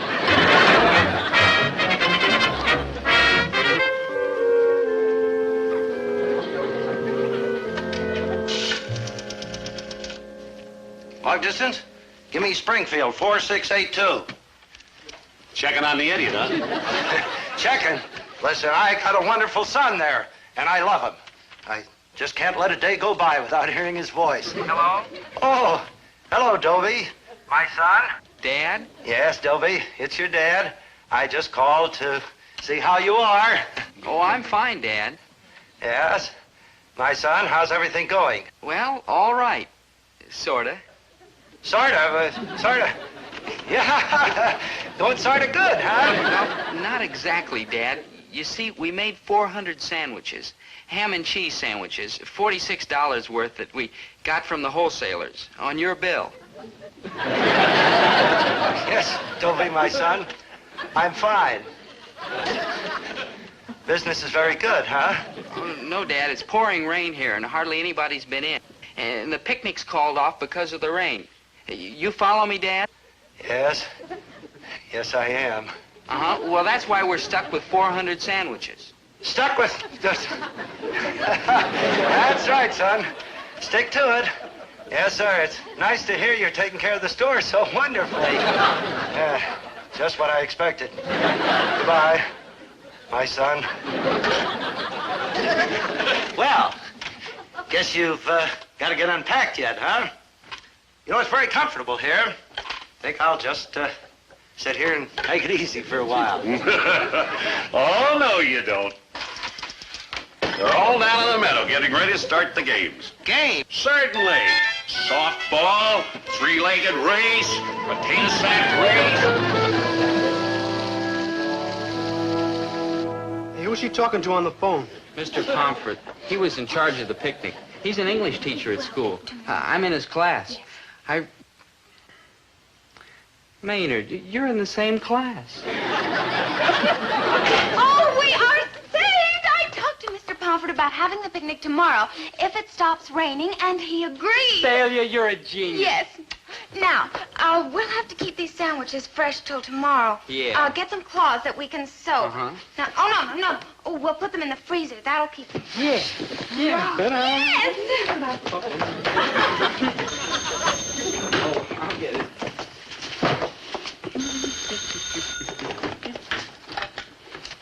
Gillis Grocery. Dobie? Checking up again, huh? Just love the sound of the boy's voice. Yeah, well, come on, you back Bye, next. Dobie. I'm glad to hear that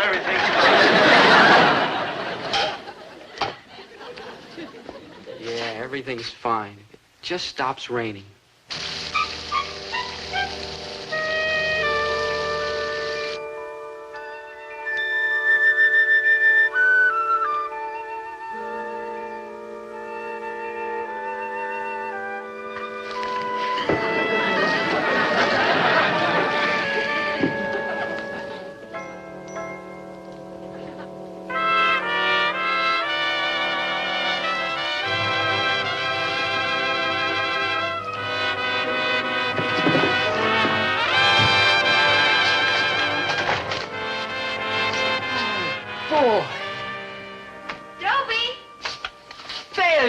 Thalia, isn't it wonderful? My skin is saved. Yes, and my bank account is saved, too. Maynard? Hey, man, this lower makes a crazy pad. Maynard, the sun's shining. The picnic's on. Yes, let's get the sandwiches ready. Yeah. Start here. Thalia. Yeah.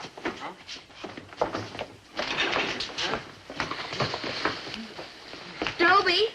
Huh? What's the matter? Dobie! Well, I wanted to be sure they'd stay good and fresh. I turned the freezer on full. Man, that sandwich is a gas.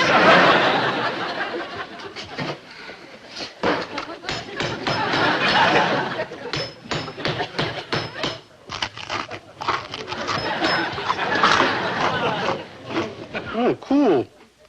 Hey, I got me like another flinging idea. Suppose we break them up, put them in boxes, and sell them like Cracker Jacks. Oh, Maynard, you ought to be institutionalized. You really should. Yeah. Oh, what are we going to do? It's almost 10 o'clock. They'll never thaw out. Oh, maybe we can, like, heat them.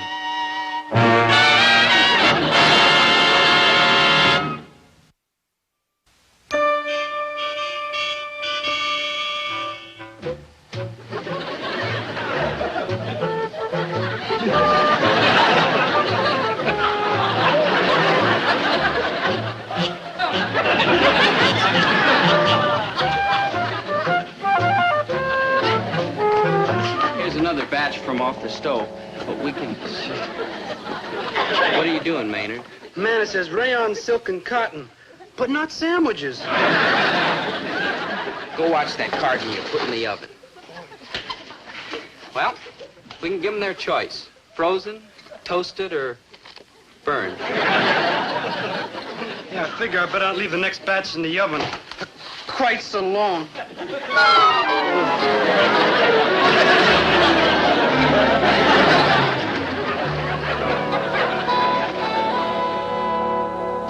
I figure we've got about 300 good ones we can sell. That's $150 if we can get them there on time. Well, we're practically finished. closed. Sunday.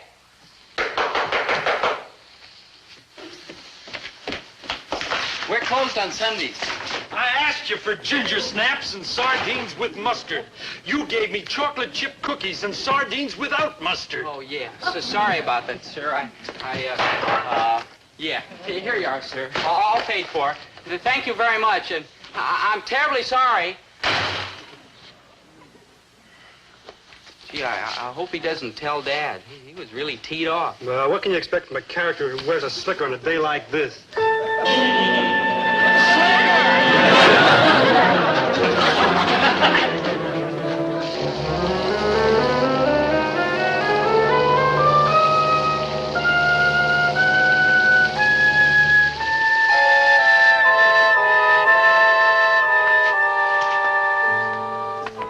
Yeah?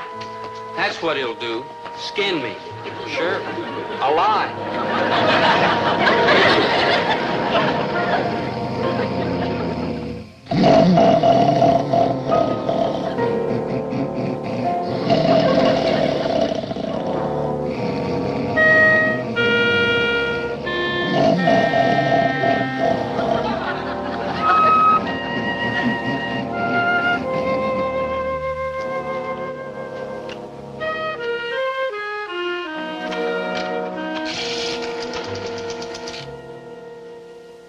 Long distance. I want Springfield. 4682. Hello? Dad. I couldn't talk yesterday, but I can now. And I want you to tell me what happened at the store. Well, Dad, the only thing we did make 400 sandwiches. 400 sandwiches? And I did hear you right yesterday. And talk plainer. I can't understand you because of all that hammering. Hammering. Carpenters. I know it. Carpenters are there. What are they fixing, Dobie? What did you break? How bad is it? Stop that, Maynard. Oh, don't put me down, man. I'm in orbit. I'm giving that lick Brubeck gave Back Bay Blues out of Cedar Lake Pavilion last year. I said Cedar Lake Pavilion. I don't care about Cedar Lake Pavilion. What's that hammering? What did you break?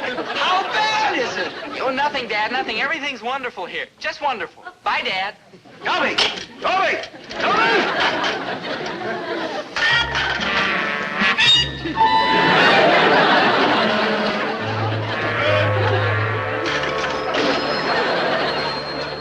I gotta kill that boy.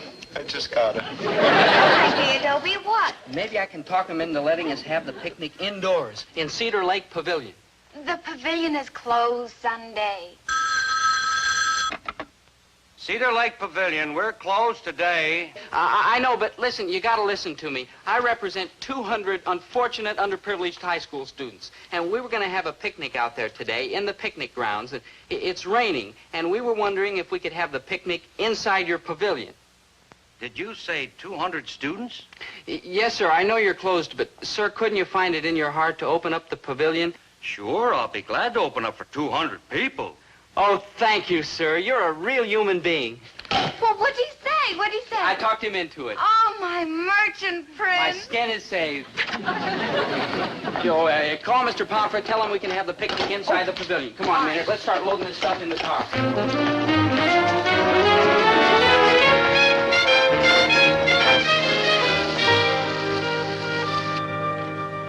Hello.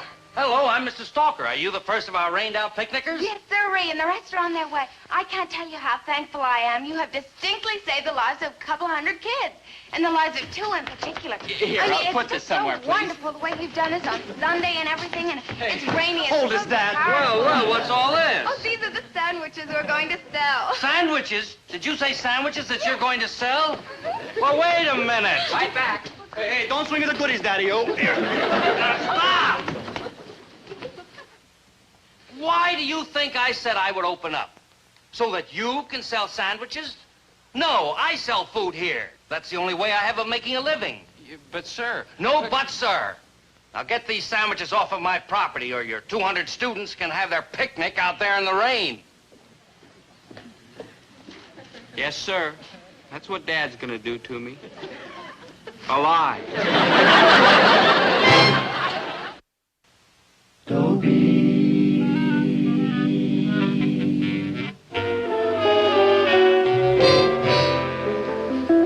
But I about my father.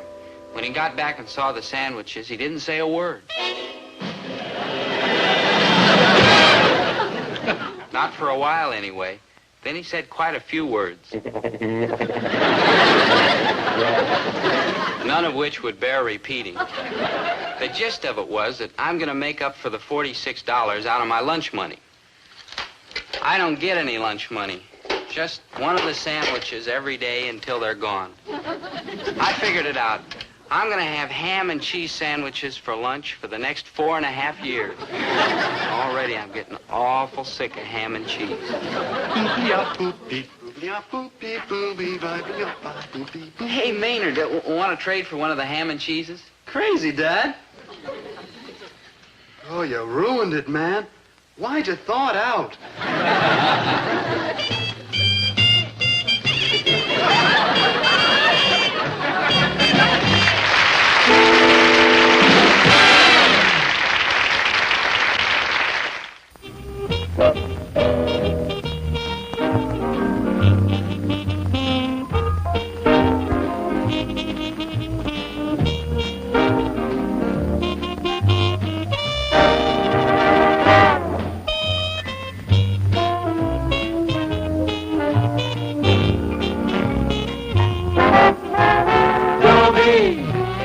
Once a gal was dreamy, Dobie. Once a gal was creamy, Dobie. Once a gal to call his own. Is she blonde? Is she tall? Is she dark? Is she small? Is she any kind of dream or at all? No matter, he's hers and hers alone. 'Cause Dobie has to have a girl to call his own.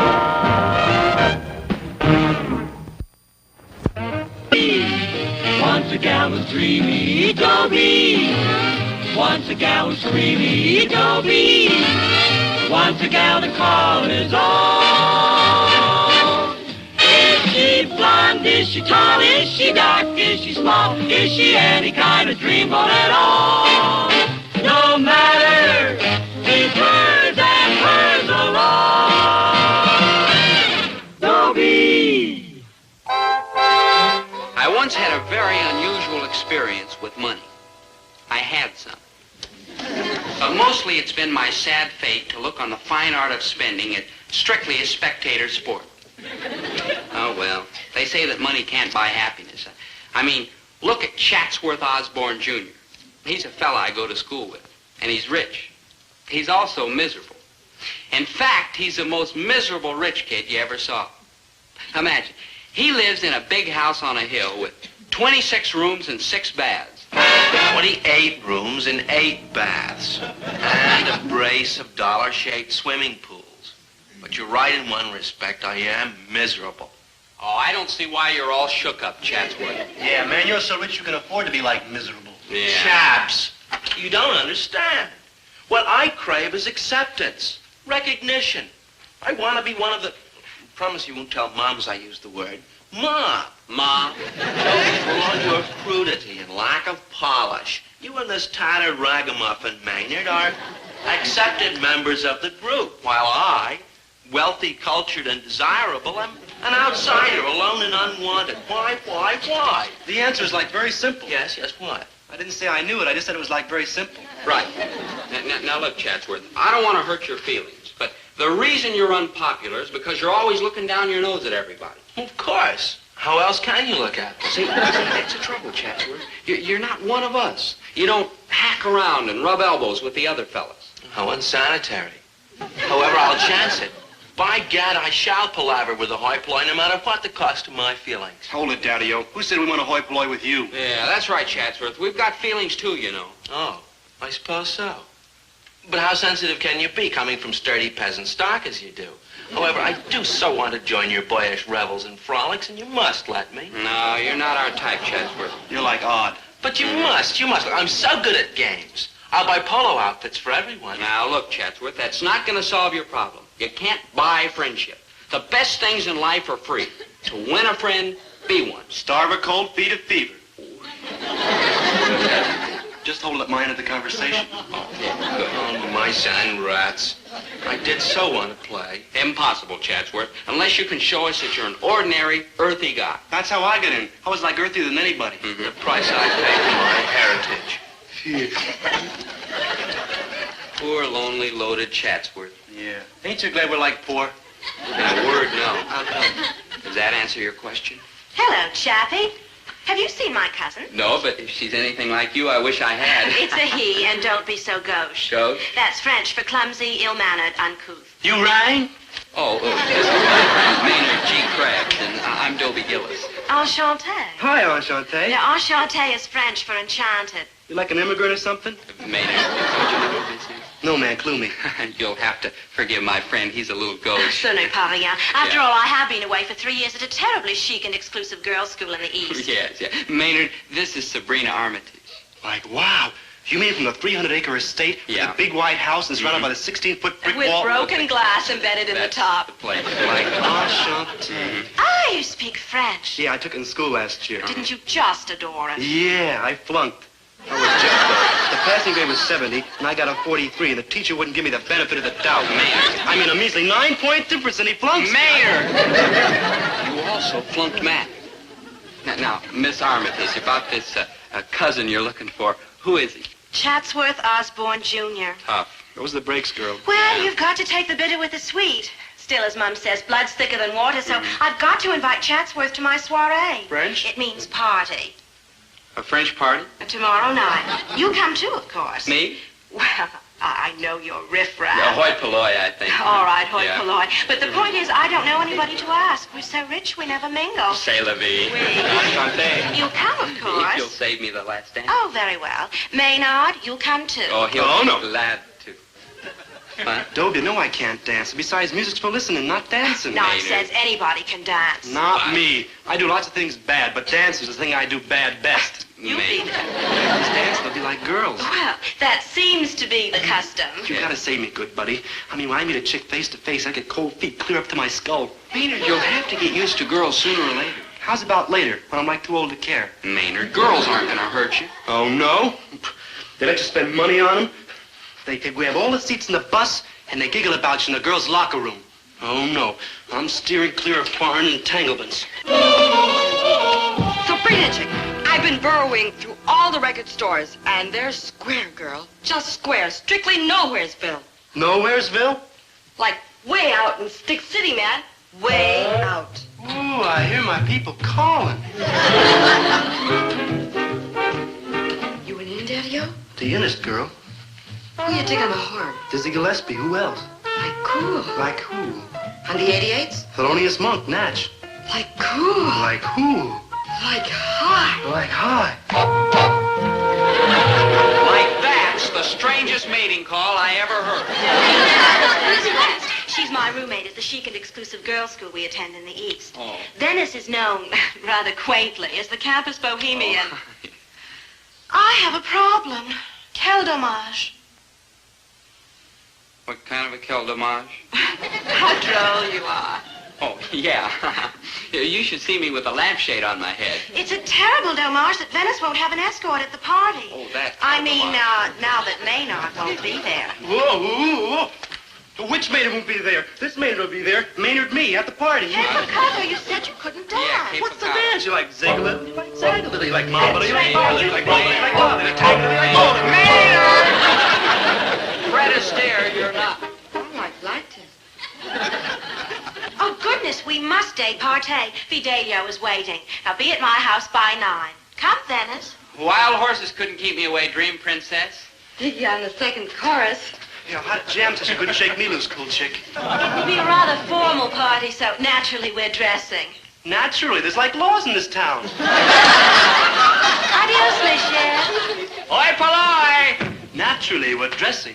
What does she think we are? Ghosts? No, she just meant we're supposed to wear our best clothes. You know, jackets, ties, shoe shine, the works. Do we have to? We have to. Man, I told you getting mixed up with chicks was like dangerous. Maynard, is there a law that makes it illegal for you to put on a coat and tie? You know it, man. It's the law of protest. I'm protesting. Cats all over the world are protesting. My whole social group is like protesting. And that's why you dress like that? Like right. I'm an angry young man. Maynard, I've asked you 100 times. What is it that you angry young men are angry about? You don't know yet, huh? And that's what you're angry about. Yeah.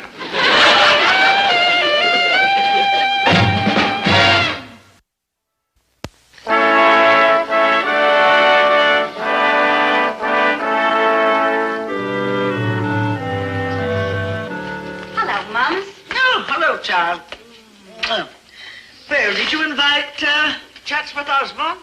Yes, I finally found him. And I suppose he accepted. Afraid so. Bad luck. Well, Mums, blood's thicker than water. Not Chatsworth. Well, Did you find some other boys? in a manner of speaking, yes. I trust they'll be properly dressed. Well, I told the mother, and one can only hope. One can only hope. Herbert, you're up to something. What up to something? I'm just using an old business technique. It's called the social butterfly approach. Why, I've been trying to get Mrs. Armitage's business for years and couldn't get past the third butler.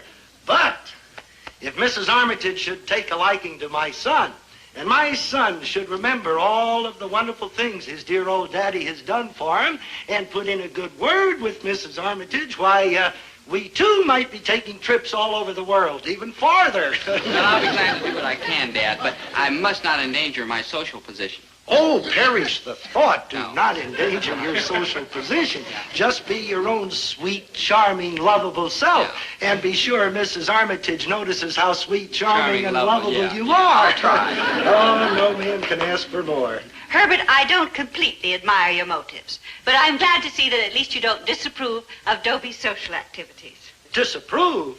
Why should I disapprove of our son mingling with high-grade people and going into their beautiful swank home? You're not going to trip over or break anything when you get there, are you? We don't want Mrs. Armitage to think us Gillises are a bunch of clumsy oafs, you know. No, don't worry, Dad. I'll be very careful. Oh, that's a good boy. Look at it this way, Winnie. If he gets mixing around with the lifted pinky set, why, the social and business contacts he makes, are you sure you're going to know how to act when you get there? No picking up the wrong cup and knife and stuff like that there, you know, and disgracing the name of Gillis. So I'll be fine, Dad. Don't worry. That's okay. Let's face it, Winnie. If Dobie gets running around with those people, why, things like this don't come along every day in the week. And he could grab, remember how you tripped over that lamp yesterday? That was an accident. Accident, my foot. You just don't watch where you're going. Oh, I can see it now. He goes charging into the Armitage living room, clobbering their hoity-toity lamps. Herbert! Well, I'm worried. Dad. If he gets over there and starts breaking stuff on Mrs. Armitage, why, she'll run for cover every time she hears the name Gillis. Now, Dad, and as for that's breaking dishes, boy, you are a Jim Dandy. You've been mangling ours for years, but so what does that matter? They cost us $4 or $5 a dozen. But you get over there and start subdividing Mrs. Armitage imported plates that she's imported from some important country. Oh, a pulverized fortune. Now, look, Dad. It'll ruin me. Herbert! I forbid you to go to Mrs. Armitage's party. Herbert, you are being completely unreasonable. I am not. I turn this kid loose on my customers, and I'll wind up broke, a bum, a mess. You rang? Oh, another planet heard from. Oh, hi, Maynard. Why, Maynard, you look wonderful. Yeah, you're beautiful, Maynard. Oh, cut it out. It's true.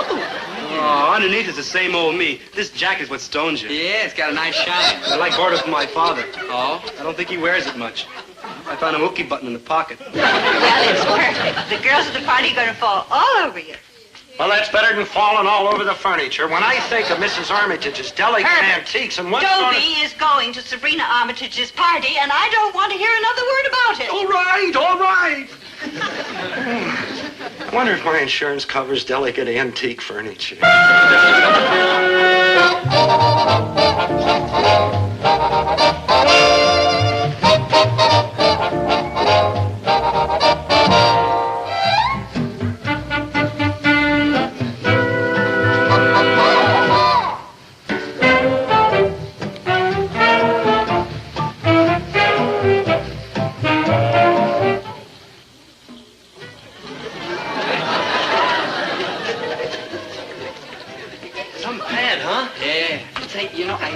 Outdoor swimming pool and an indoor swimming pool. Man. And an outdoor dance floor and an indoor dance floor. Like, wow. And a complete 9-hole golf course. Indoor? Outdoor, Maynard. Yes? We're here for the party. Well, the entertainers are using the service entrance. No. Dobie Gillis and Maynard Krebs. Gillis and Krebs? Like right. Yeah. Oh, the acrobatic team. Jugglers? Song and dance? Well, then what are you? We're guests. Comedians! Look, we're not kidding. Miss Sabrina Armitage invited us. We're guests. In those costumes? Oh, come now. This jacket was good enough for Wilkie. Yeah, it was good. Maynard. Sir, will you please tell Miss Armitage we're here? Young gentlemen. And I use the term solely out of respect for the uniform I wear. I can't admit you unless you're properly attired. Ooh, if I knew what those words meant, I'd probably be mad. I think he's trying to tell us we're wearing the wrong clothes. Congratulations, sir. You've just broken the sound barrier. Yeah, but the chick said we're dressing. Of course, black tie. Black tie? Black tie. Here they are, madam. Thank you, Tremblay. Well, girls, we're having a good time. Par excellence, Mother. Everything's like two square. But you did give in to convention, didn't you, dear? Not completely. Why do they keep her in that exclusive girls' school you attend? They have to. Her father donated the library, the yacht basin, and the coffee house. Oh, nasty trick. Clever, but nasty. Hi, sir. Remember us? Unhappily, yes. Well, here we are. Like ready to roll. Well, roll! But we did what you said. Black tie. Yeah, we ran home and got him like you said. And to think I once had a chance to go into aluminum siding. We goofed again. You goofed again. But I gotta get in there to see Sabrina. I've got to. Likewise, I got to, too. Ooh, that Venice chick. Yeah. My sympathy for the underdog is rising to plague me once more. In your circles, my young dolts, black tie means, oh, it's such a bourgeois expression, tuxedo. Tuxedo.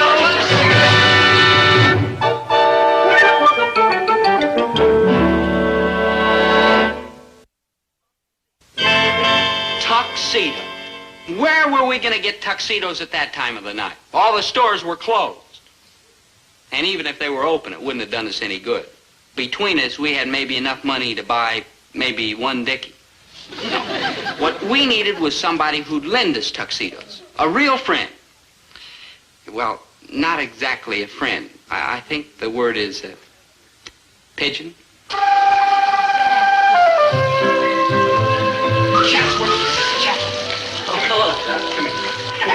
What are you guys up for? We gotta talk to you. Chaps, what are you made up for?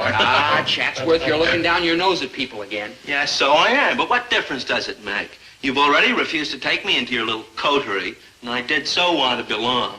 Chatsworth, maybe there's still a chance for you to prove you're a down-to-earth fellow. Oh? Well, pray tell me how? That tuxedo. Yeah, I need it. Now, It'll prove you like earthy. Look, Chatsworth, you've been to 100 of these formal parties. Missing one more won't bother you. But to me, it's a matter of life or death. Maybe both. Oh, I'd love to do it, Dobie. Really, I would, but I must make some sort of appearance at the festivities, and after all, blood is thicker than water. Wait, we'll take turns wearing it. It's too utterly impossible, Gillis, baby. Why is it impossible? We'll trade off at, say, a half-hour intervals. Yeah, maybe you guys aren't batting with a sticky wicket? No, whatever that means. I'm aboard in Hoi Polloi Buscast. Fun, yaks, frolics. Uh-huh. We'll teach you the secret grip and everything. Yeah. I'd so love to join your games and sports. I'll do it. Come on, Chatsworth. Now, look, every 30 minutes we'll meet right here and exchange clothes. Just the two of us, right? Right. Wrong. Wrong? Right. It's like the three of us. Now, wait a minute, Maynard. You can't No, I gotta get in expect that me party, apart. too. Ooh, that Venice West. Maynard, I'll treat you to a week of marshmallow sundaes. Nope, it's gonna be like the three of us. Maynard, I'll do your homework for the next... Okay, like the three of us.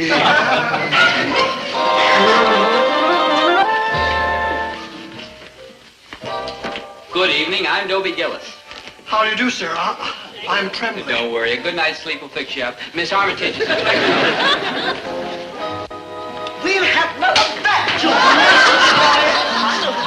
I know your names, and don't you think for 1 minute I'm going to forget them either. Did you see that? Well, Mums, there's nothing else to do. We've run out of punch. Impossible. 12 cases of ginger ale, 12 cases of grape juice. Gone. Fini. Where do those nasty children put it? Mums, you must get some more punch. At this hour of the night, where? Oh, that's right. Mr. Gillis. Ah, bonsoir, mio caro. Arrivederci. And you too, ma'am. Mother, you remember Dobie Gillis? Oh, yes, of course I do. Your father is a druggist. Grocer. A grocer. Now, heaven sent. Well, I wouldn't say heaven sent exactly. He's just a simple man, an ordinary, decent man, a veteran. Dobie? Dobie, ma'am, with a B. Yes, would your father consider delivering at this hour of the night? Well, ordinarily, no. But for you, yes, ma'am. Splendid! Mention my name. Trembly! Yes, madam. Yes, madam. We've got to go in and order for Mr. Gillis a case of ginger ale and some cases of grape juice. Boy, Dad's gonna love me for this. Well, my merchant prince, shall we go in and dance? What's the matter with right here? It's, more private-like. It's also more chilly-like. Not when I'm with you, my great tawny animal.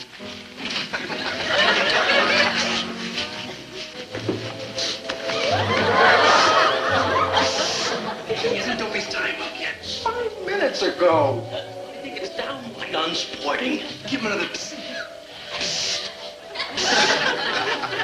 He doesn't hear me or won't more likely. You know, Maynard, if this is the way the lower classes comport themselves... Oh, cool it, Dad. Let me try. Psst. Hey, Dobe. Psst. Hey, Dobe. Psst. Hey, Dobe. What's wrong? Nothing. How would you like a nice cold glass of punch? We're out of punch. Water, then. Nice cold water. Why? Yeah, it's hot out here. It's freezing. Hot, stifling, stuffy, suffocating. I'll get some water. I'll be back in an hour. Yeah, I mean, every minute away from you will seem like an hour. You know, really, Gillis, I don't call that playing the game. I mean, actually, you should... Chad's wasn't helping with these crazy Here, buttons. Peter.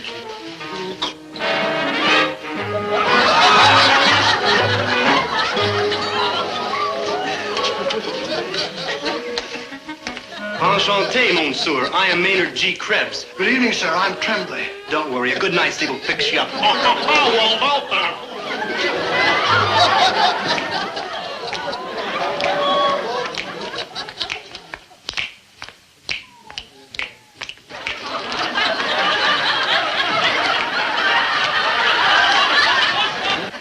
Excuse me, sir. The music has stopped. Only for everybody else. True.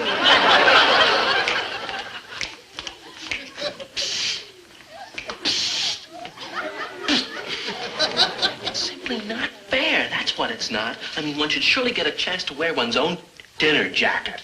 Possess your soul in patience, Chatsworth.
Sure we did. You took 15 minutes extra last time. So what? It's my dinner jacket. It's a fine way to make friends, Chatsworth. Yeah. All right, I don't want to be friends. I want my dinner jacket. It's my turn. No, it's mine. No, it's mine.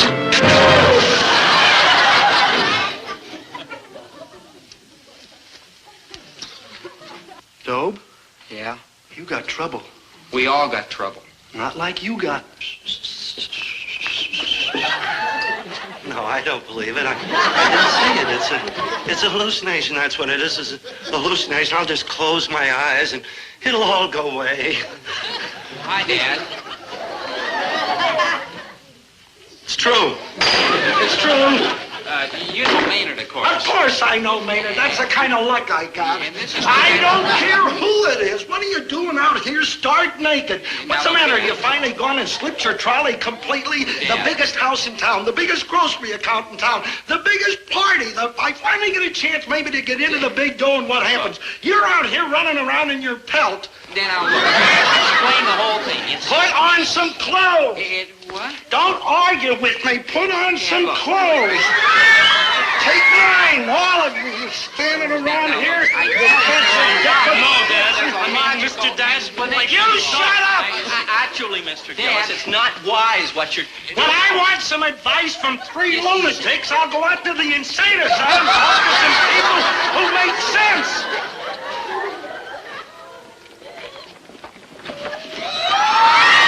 Nasty!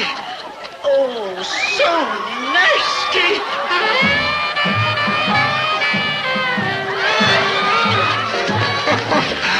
I gotta kill that boy. I just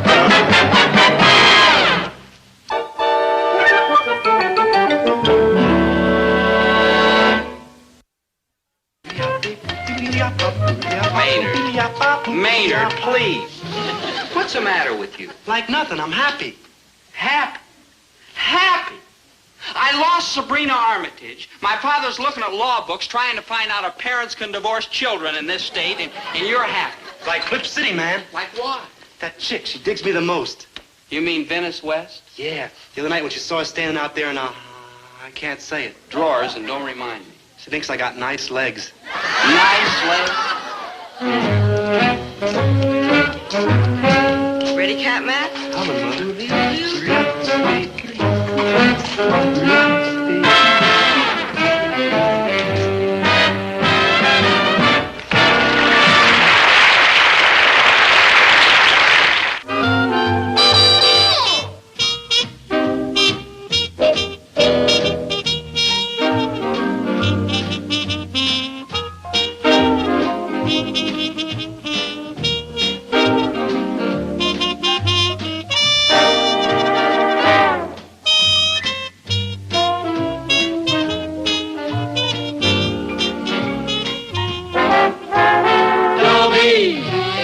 Once a gal was dreamy, Dobie.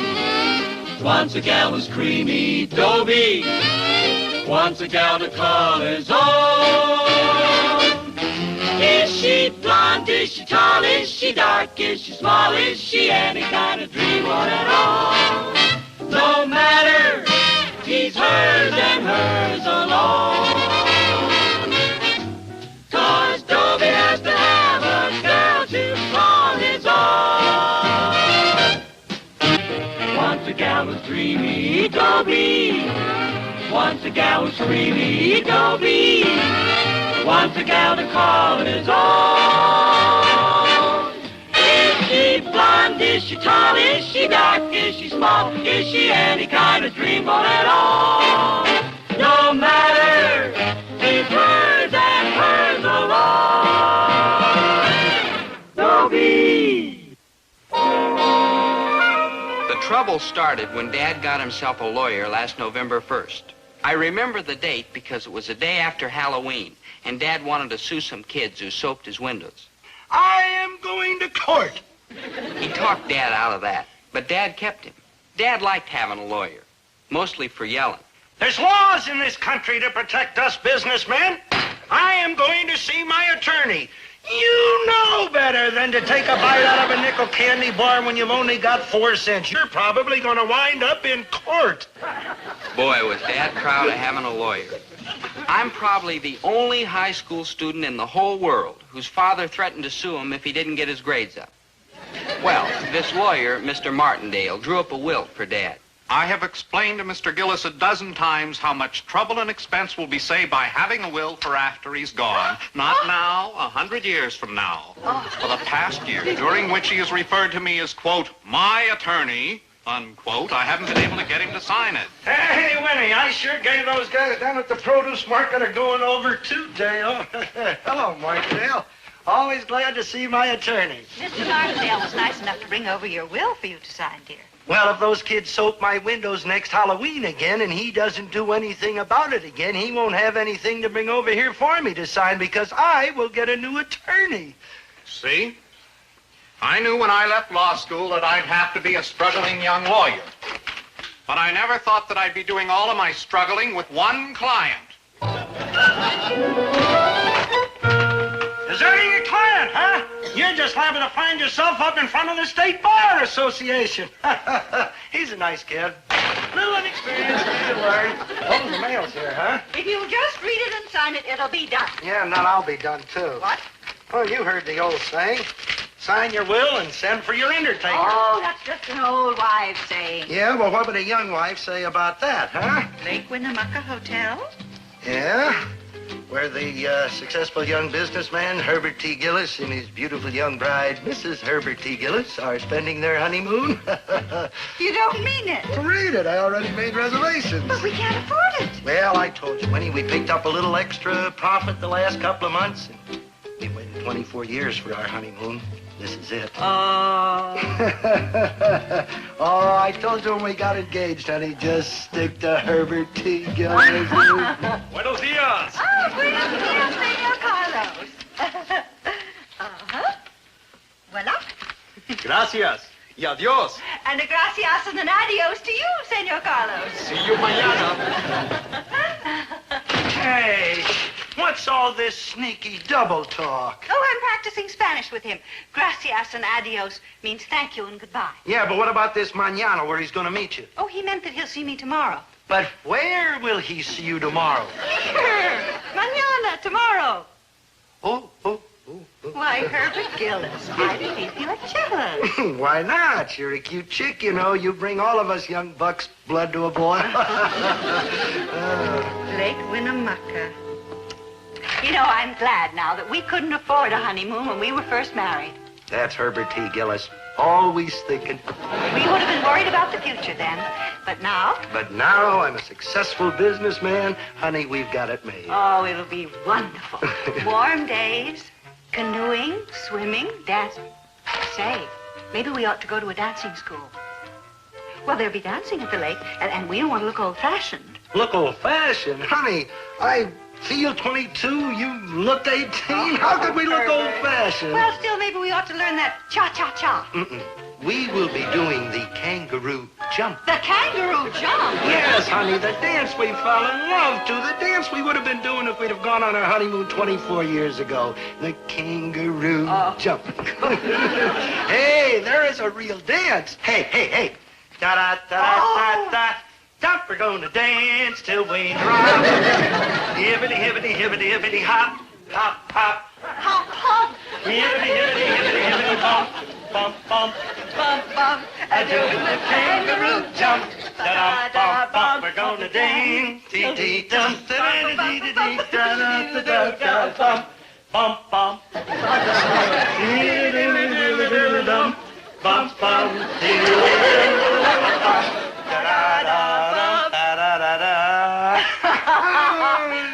Dobie.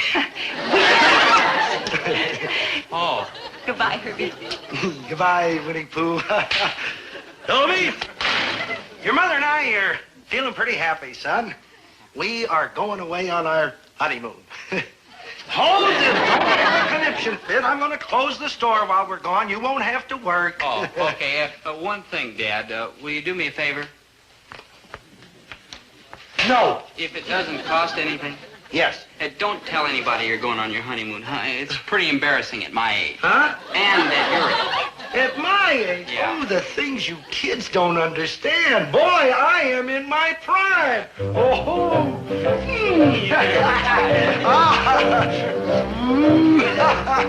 Yes, sir. No! You gotta get a broken arm. My future depends on it. Put one finger to that drawing, you'll only ever... I gotta take dancing lessons. All right, we'll start by dancing away from your cat. Look, Dad, if you don't let me take dancing lessons, I may never get married, and you'll have me on your hands the rest of your life. But if I learn to dance good, well, I might even marry a rich girl and be self-supporting. I'll admit, that's the only way you'll make it. And girls are very important for that, so I'll tell you what I am going to do. What? I am going to teach you to do the kangaroo jump. The kangaroo jump. You'll have to beat the girls off with an axe handle. I don't want to beat them off. Get a load of this. Da-da-da-da-da-da. We're going to dance till we drop. Hibbity, hibbity, hibbity, hibbity, hop, hop, hop. The only thing I'd get to marry with that dance would be another kangaroo. Mister, that happens to be the dance with which I won your mother. I gotta learn the cha-cha-cha. No! if you haven't got the money right now, maybe you'd let me charge it. Charge it! Thanks, Dad. Oh, I gotta...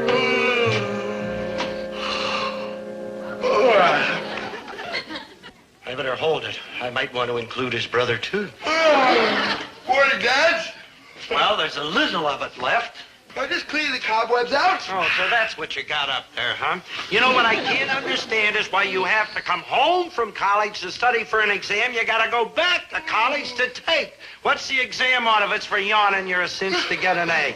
All right, so what's the exam on? A study of the bird life in Minnesota? A study of bird life in Minnesota except Duluth. No, I took that last year. I worked and I slave, and you, a study of bird life in Minnesota except Duluth. I got a B. A bird could have gotten an A. What's this one on? Primary and secondary trends in international finance. International, too. You can't even make change for a buck. What? That shouldn't matter. I've told you and told you, let the customers make their own change. Do-it-yourself grocery. The honor system. Trust the customers. Sure, it's a well-established fact at college that psychologically it creates an emotional pattern in the customer when you allow him to... Trust the customer to make his own change. Well, with the kind of petty money you take in here, who'd steal? You want to try it, Dads? It may make your fortune. Listen, you, I made a little profit the last couple of months. You know how? By watching every penny. Dads, in business, you got to think big. And speaking of money, No. I need a little cash. I'm going out to play some golf. Golf? What about studying for that exam? Golf is part of it, Dad. It's a very important part of big business. That's where you make the contacts, the big deals. Look, you, a few minutes ago I was a happy man. Singing, whistling, doing the kangaroo jump. The kangaroo jump? You're kidding. Watch it, mister. That happens to be the dance with which I won your mother. I merely meant it's a very amusing dance, that's all. Oh, amusing, huh? Yeah. Where did you hear about it? At college. Really? At college? Wait till Dobie hears this. They're doing the kangaroo jump at college. Sure, I took folk dancing my freshman What do you year. mean, folk dancing? Ancient stuff. Dads, you ought to watch that blood pressure. You know it's your age. Like that. You better get out of here, boy, or I will you. Like that. Golf. All right, what do you need? $1? $2? I figure I can squeeze by for $85. No! Dads, I gotta buy some clubs. What kind of clubs? Country clubs? No. There is $1. $1? What good's that? You can buy yourself a golf ball and throw it around. Hello, dear. Now, don't you start, oh. Goodness. I'm sorry, Winnie. Forget it. What's the matter, dear? Don't you feel well? Oh, I feel very well. Good, because I brought down the good pen and the good ink so that you can sign your will, because I promised Mr. Martindale that I'd get you to sign it, so you just read it and sign it. Okay. And I won't take no for... Okay? Okay. Woo! Good.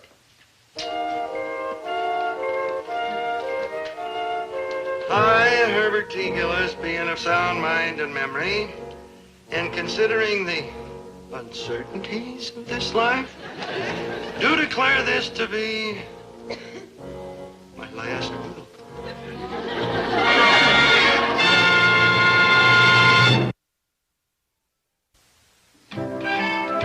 Kangaroo jump? Yeah, Dad, would you do it for me now? Oh, kind of got to you, huh? Yeah. Well, I'm glad to see you're wising up, boy. Hey, get a load of this. Da-da-da-da-da-da. Bum, I'm gonna dance till I drop. Hippity, hippity, hippity, hippity, hop, hop, hop. I'm gonna dance. Okay, man, I'll never doubt your word again. Yeah. Well, thanks, Dad. Bye. Hey, just a minute. What's that? Huh? Oh, just a little old quarter bet we had. What kind of a bet? Huh?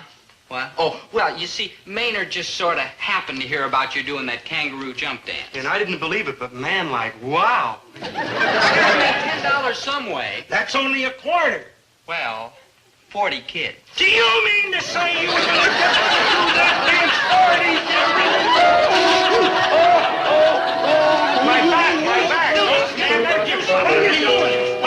What? Take it easy. You stupid.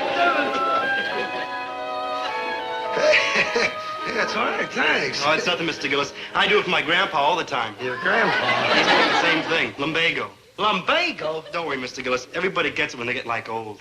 When they get nobody...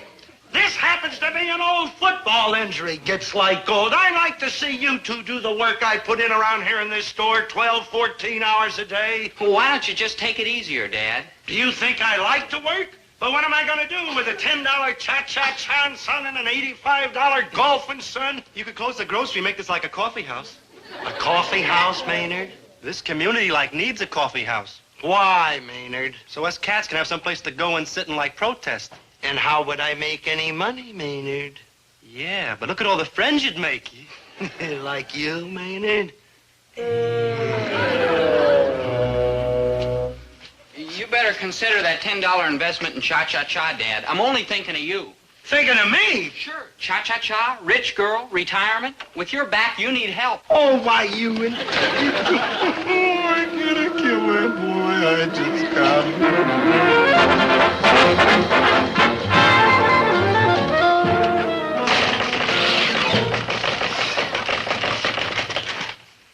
You saw me coming and you're trying to lock up. It's closing time, Mrs. I'm Lappin. on to you, Herb Gillis. You're a robber and you're a price raiser. Don't pick on me. Well, ordinarily I can take it, but tonight I'm in a bad humor. How can you say this to me when I'm here on a mission of mercy? What can I get for you, Mrs. Poor Lappin? Herman Stalker, over on 18th Street, they go to my church. Dropped dead yesterday like that.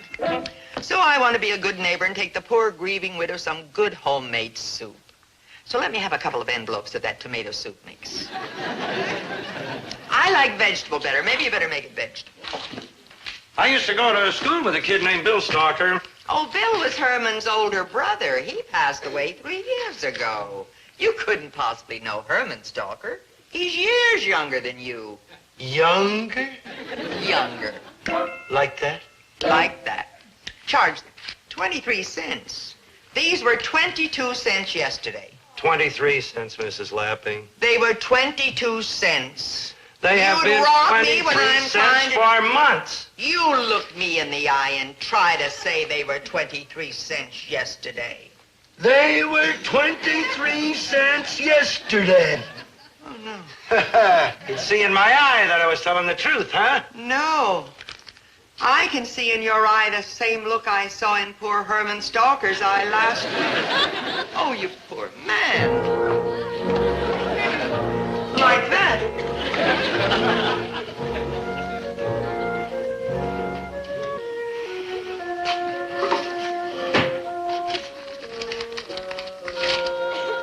Considering the uncertainties of this life. Dad, you better take it easier. Watch that blood pressure, Dad. You know it's your age. Herman Stalker, younger than you. Like that. Last will and testament.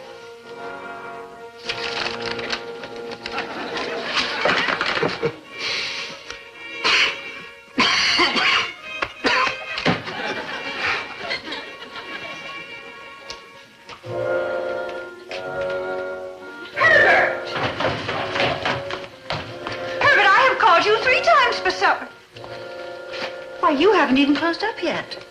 I didn't feel strong enough to carry in the newspaper rack. What's wrong, dear? A chill? What is it?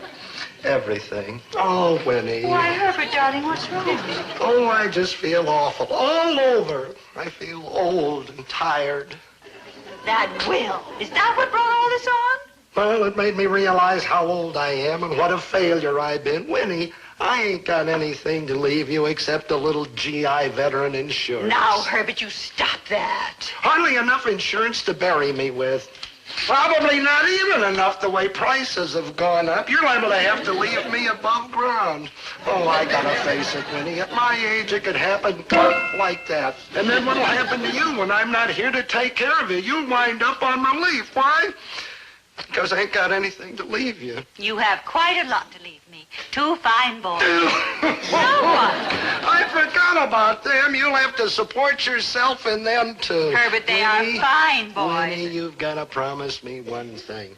After I'm gone, you'll marry again. Why, I wouldn't think of such a thing. Winnie, I won't rest easy unless you promise. Now, promise me you'll marry again, please. Well, all right, I'll promise if it will make you come upstairs and have your supper. Thank you. Who? Who? Who you got in mind? That's who. I got you in mind. Well, I'll rest easier knowing you'll be taken care of. You're a striking woman, Winnie, and you can get somebody real easy. Probably some big shot, not an old failure like me. Some fella who could die and leave you all the things that I keep. Now, upstairs.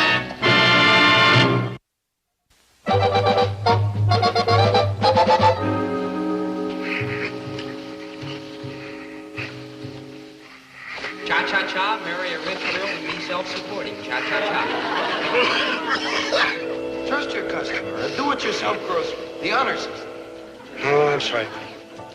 I got nothing to leave you. 2 fine boys.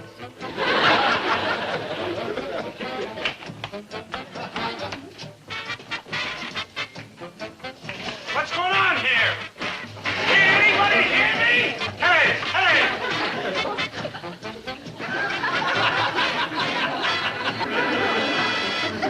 That's it? I'm dead. I told you to have it like that. Now they will never argue with me again. Do cha-cha-cha. Do cha-cha-cha. 1, 2, cha-cha-cha. Oh, thank you, Dobie. My pleasure, Mrs. Lapping. You've got the happiest little fat feet in the whole neighborhood. Oh, Dobie, you're so charming. And it's such a pleasure shopping here now that your mean father has gone. Me? Why, you I wouldn't say you're mean. That a boy. Of course, it's true, but I wouldn't say it. Why didn't my Shall father we try it again, Mrs. Lapping? Davy, the drawer is full and I can't get my money in. I'll take care of it, Mrs. Dow. Hey, what are you doing? The bank got tired sending an armored car over every hour, so they put in a pneumatic tube straight to the bank. You didn't count it. They even hired a teller to stay at their end of the tube and count our money for us. Well, I figured what my purchases came to, but I just thought I'd put a little extra in. Oh, thank you, Mrs. Dow. Would you care for some espresso coffee before you leave? Maybe a little golf lesson. Or how about some cha-cha-cha? Oh, I've had them all. And I'm going to hurry home and stuff this food into my family so I can come right back and buy more. How are you today, Mrs. Dow? Well, Mr. Gillis. I wonder if you remember me. We met yesterday on the golf course. Well, I meet so many impressive executives on the golf course. Oh, of course. I'm the president of Mammoth Market, CB Mammoth. Yes. I was very impressed with you yesterday. Not only because of your golf game, the way you threw the ball around the course. Marvelous, a wonderful idea. That was my idea. But I was even more intrigued with that fascinating talk you gave in the locker room on bird life in Minnesota.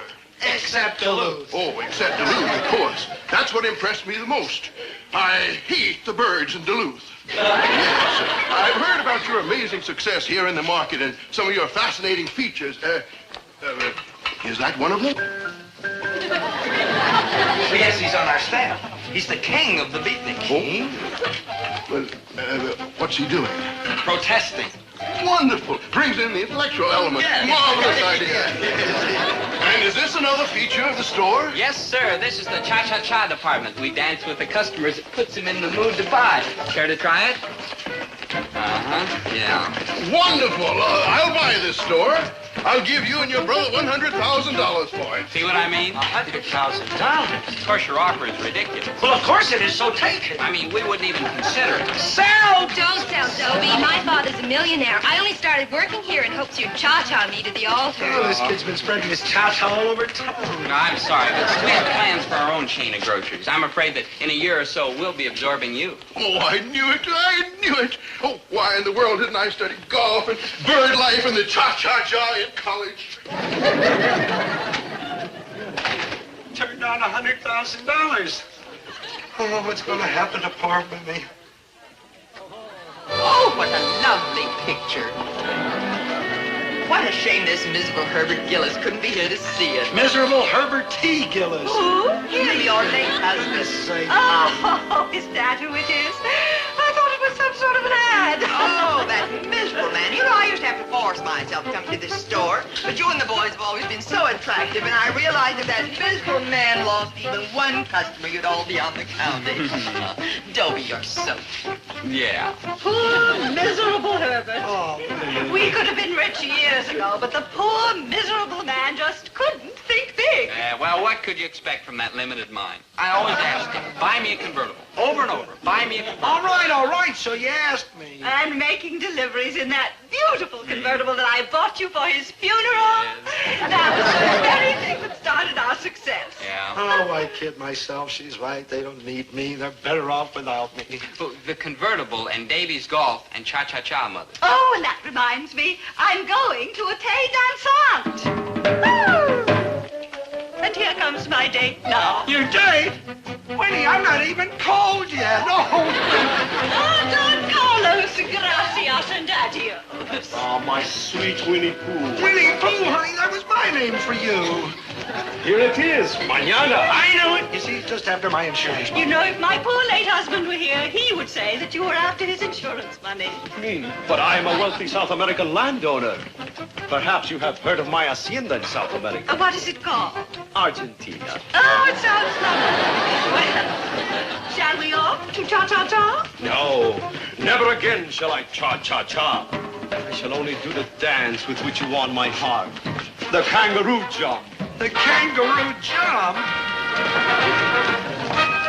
Oh, Winnie, Winnie, that's our song. Oh, there's nothing sacred anymore.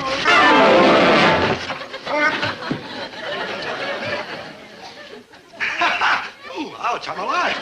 Hey, the store. What's happening to the store? Look, I've been here a half hour. Can you get me out of here, Hold please? your horses. I've been waiting here longer than you. We are doing the best we can. Where are the anchovies, Mama? Lady I wants don't anchovies know, and dear. I can't find I'm sorry. What's going on here? Oh, Herbert, darling, I wanted you to get all the rest that you could, and I thought that the boys and I could handle the store. We did our best, Dad. Don't get sore, Dad. Sore? Why should I get sore? You are my family. And this is the best thing that ever happened to you. Now, you know, it takes brains to run this store. Brains and guts and American ingenuity. Don't worry, folks. Herbert T. Gillis is in command.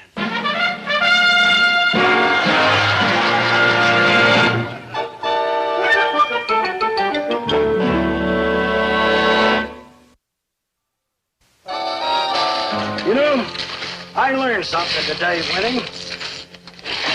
You are only young once. And I learned something else. What? Once is enough.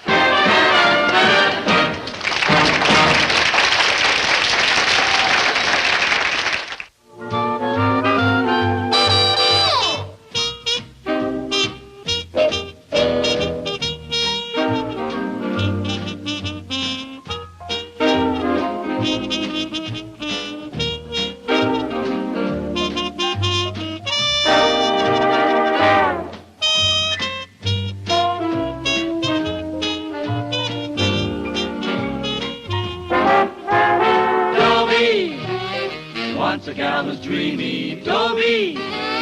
Once a gal was creamy, Dobie. Once a gal to call his own. Is she blonde? Is she tall? Is she dark? Is she small? Is she any kind of dream or at all? No matter, he's hers and hers alone.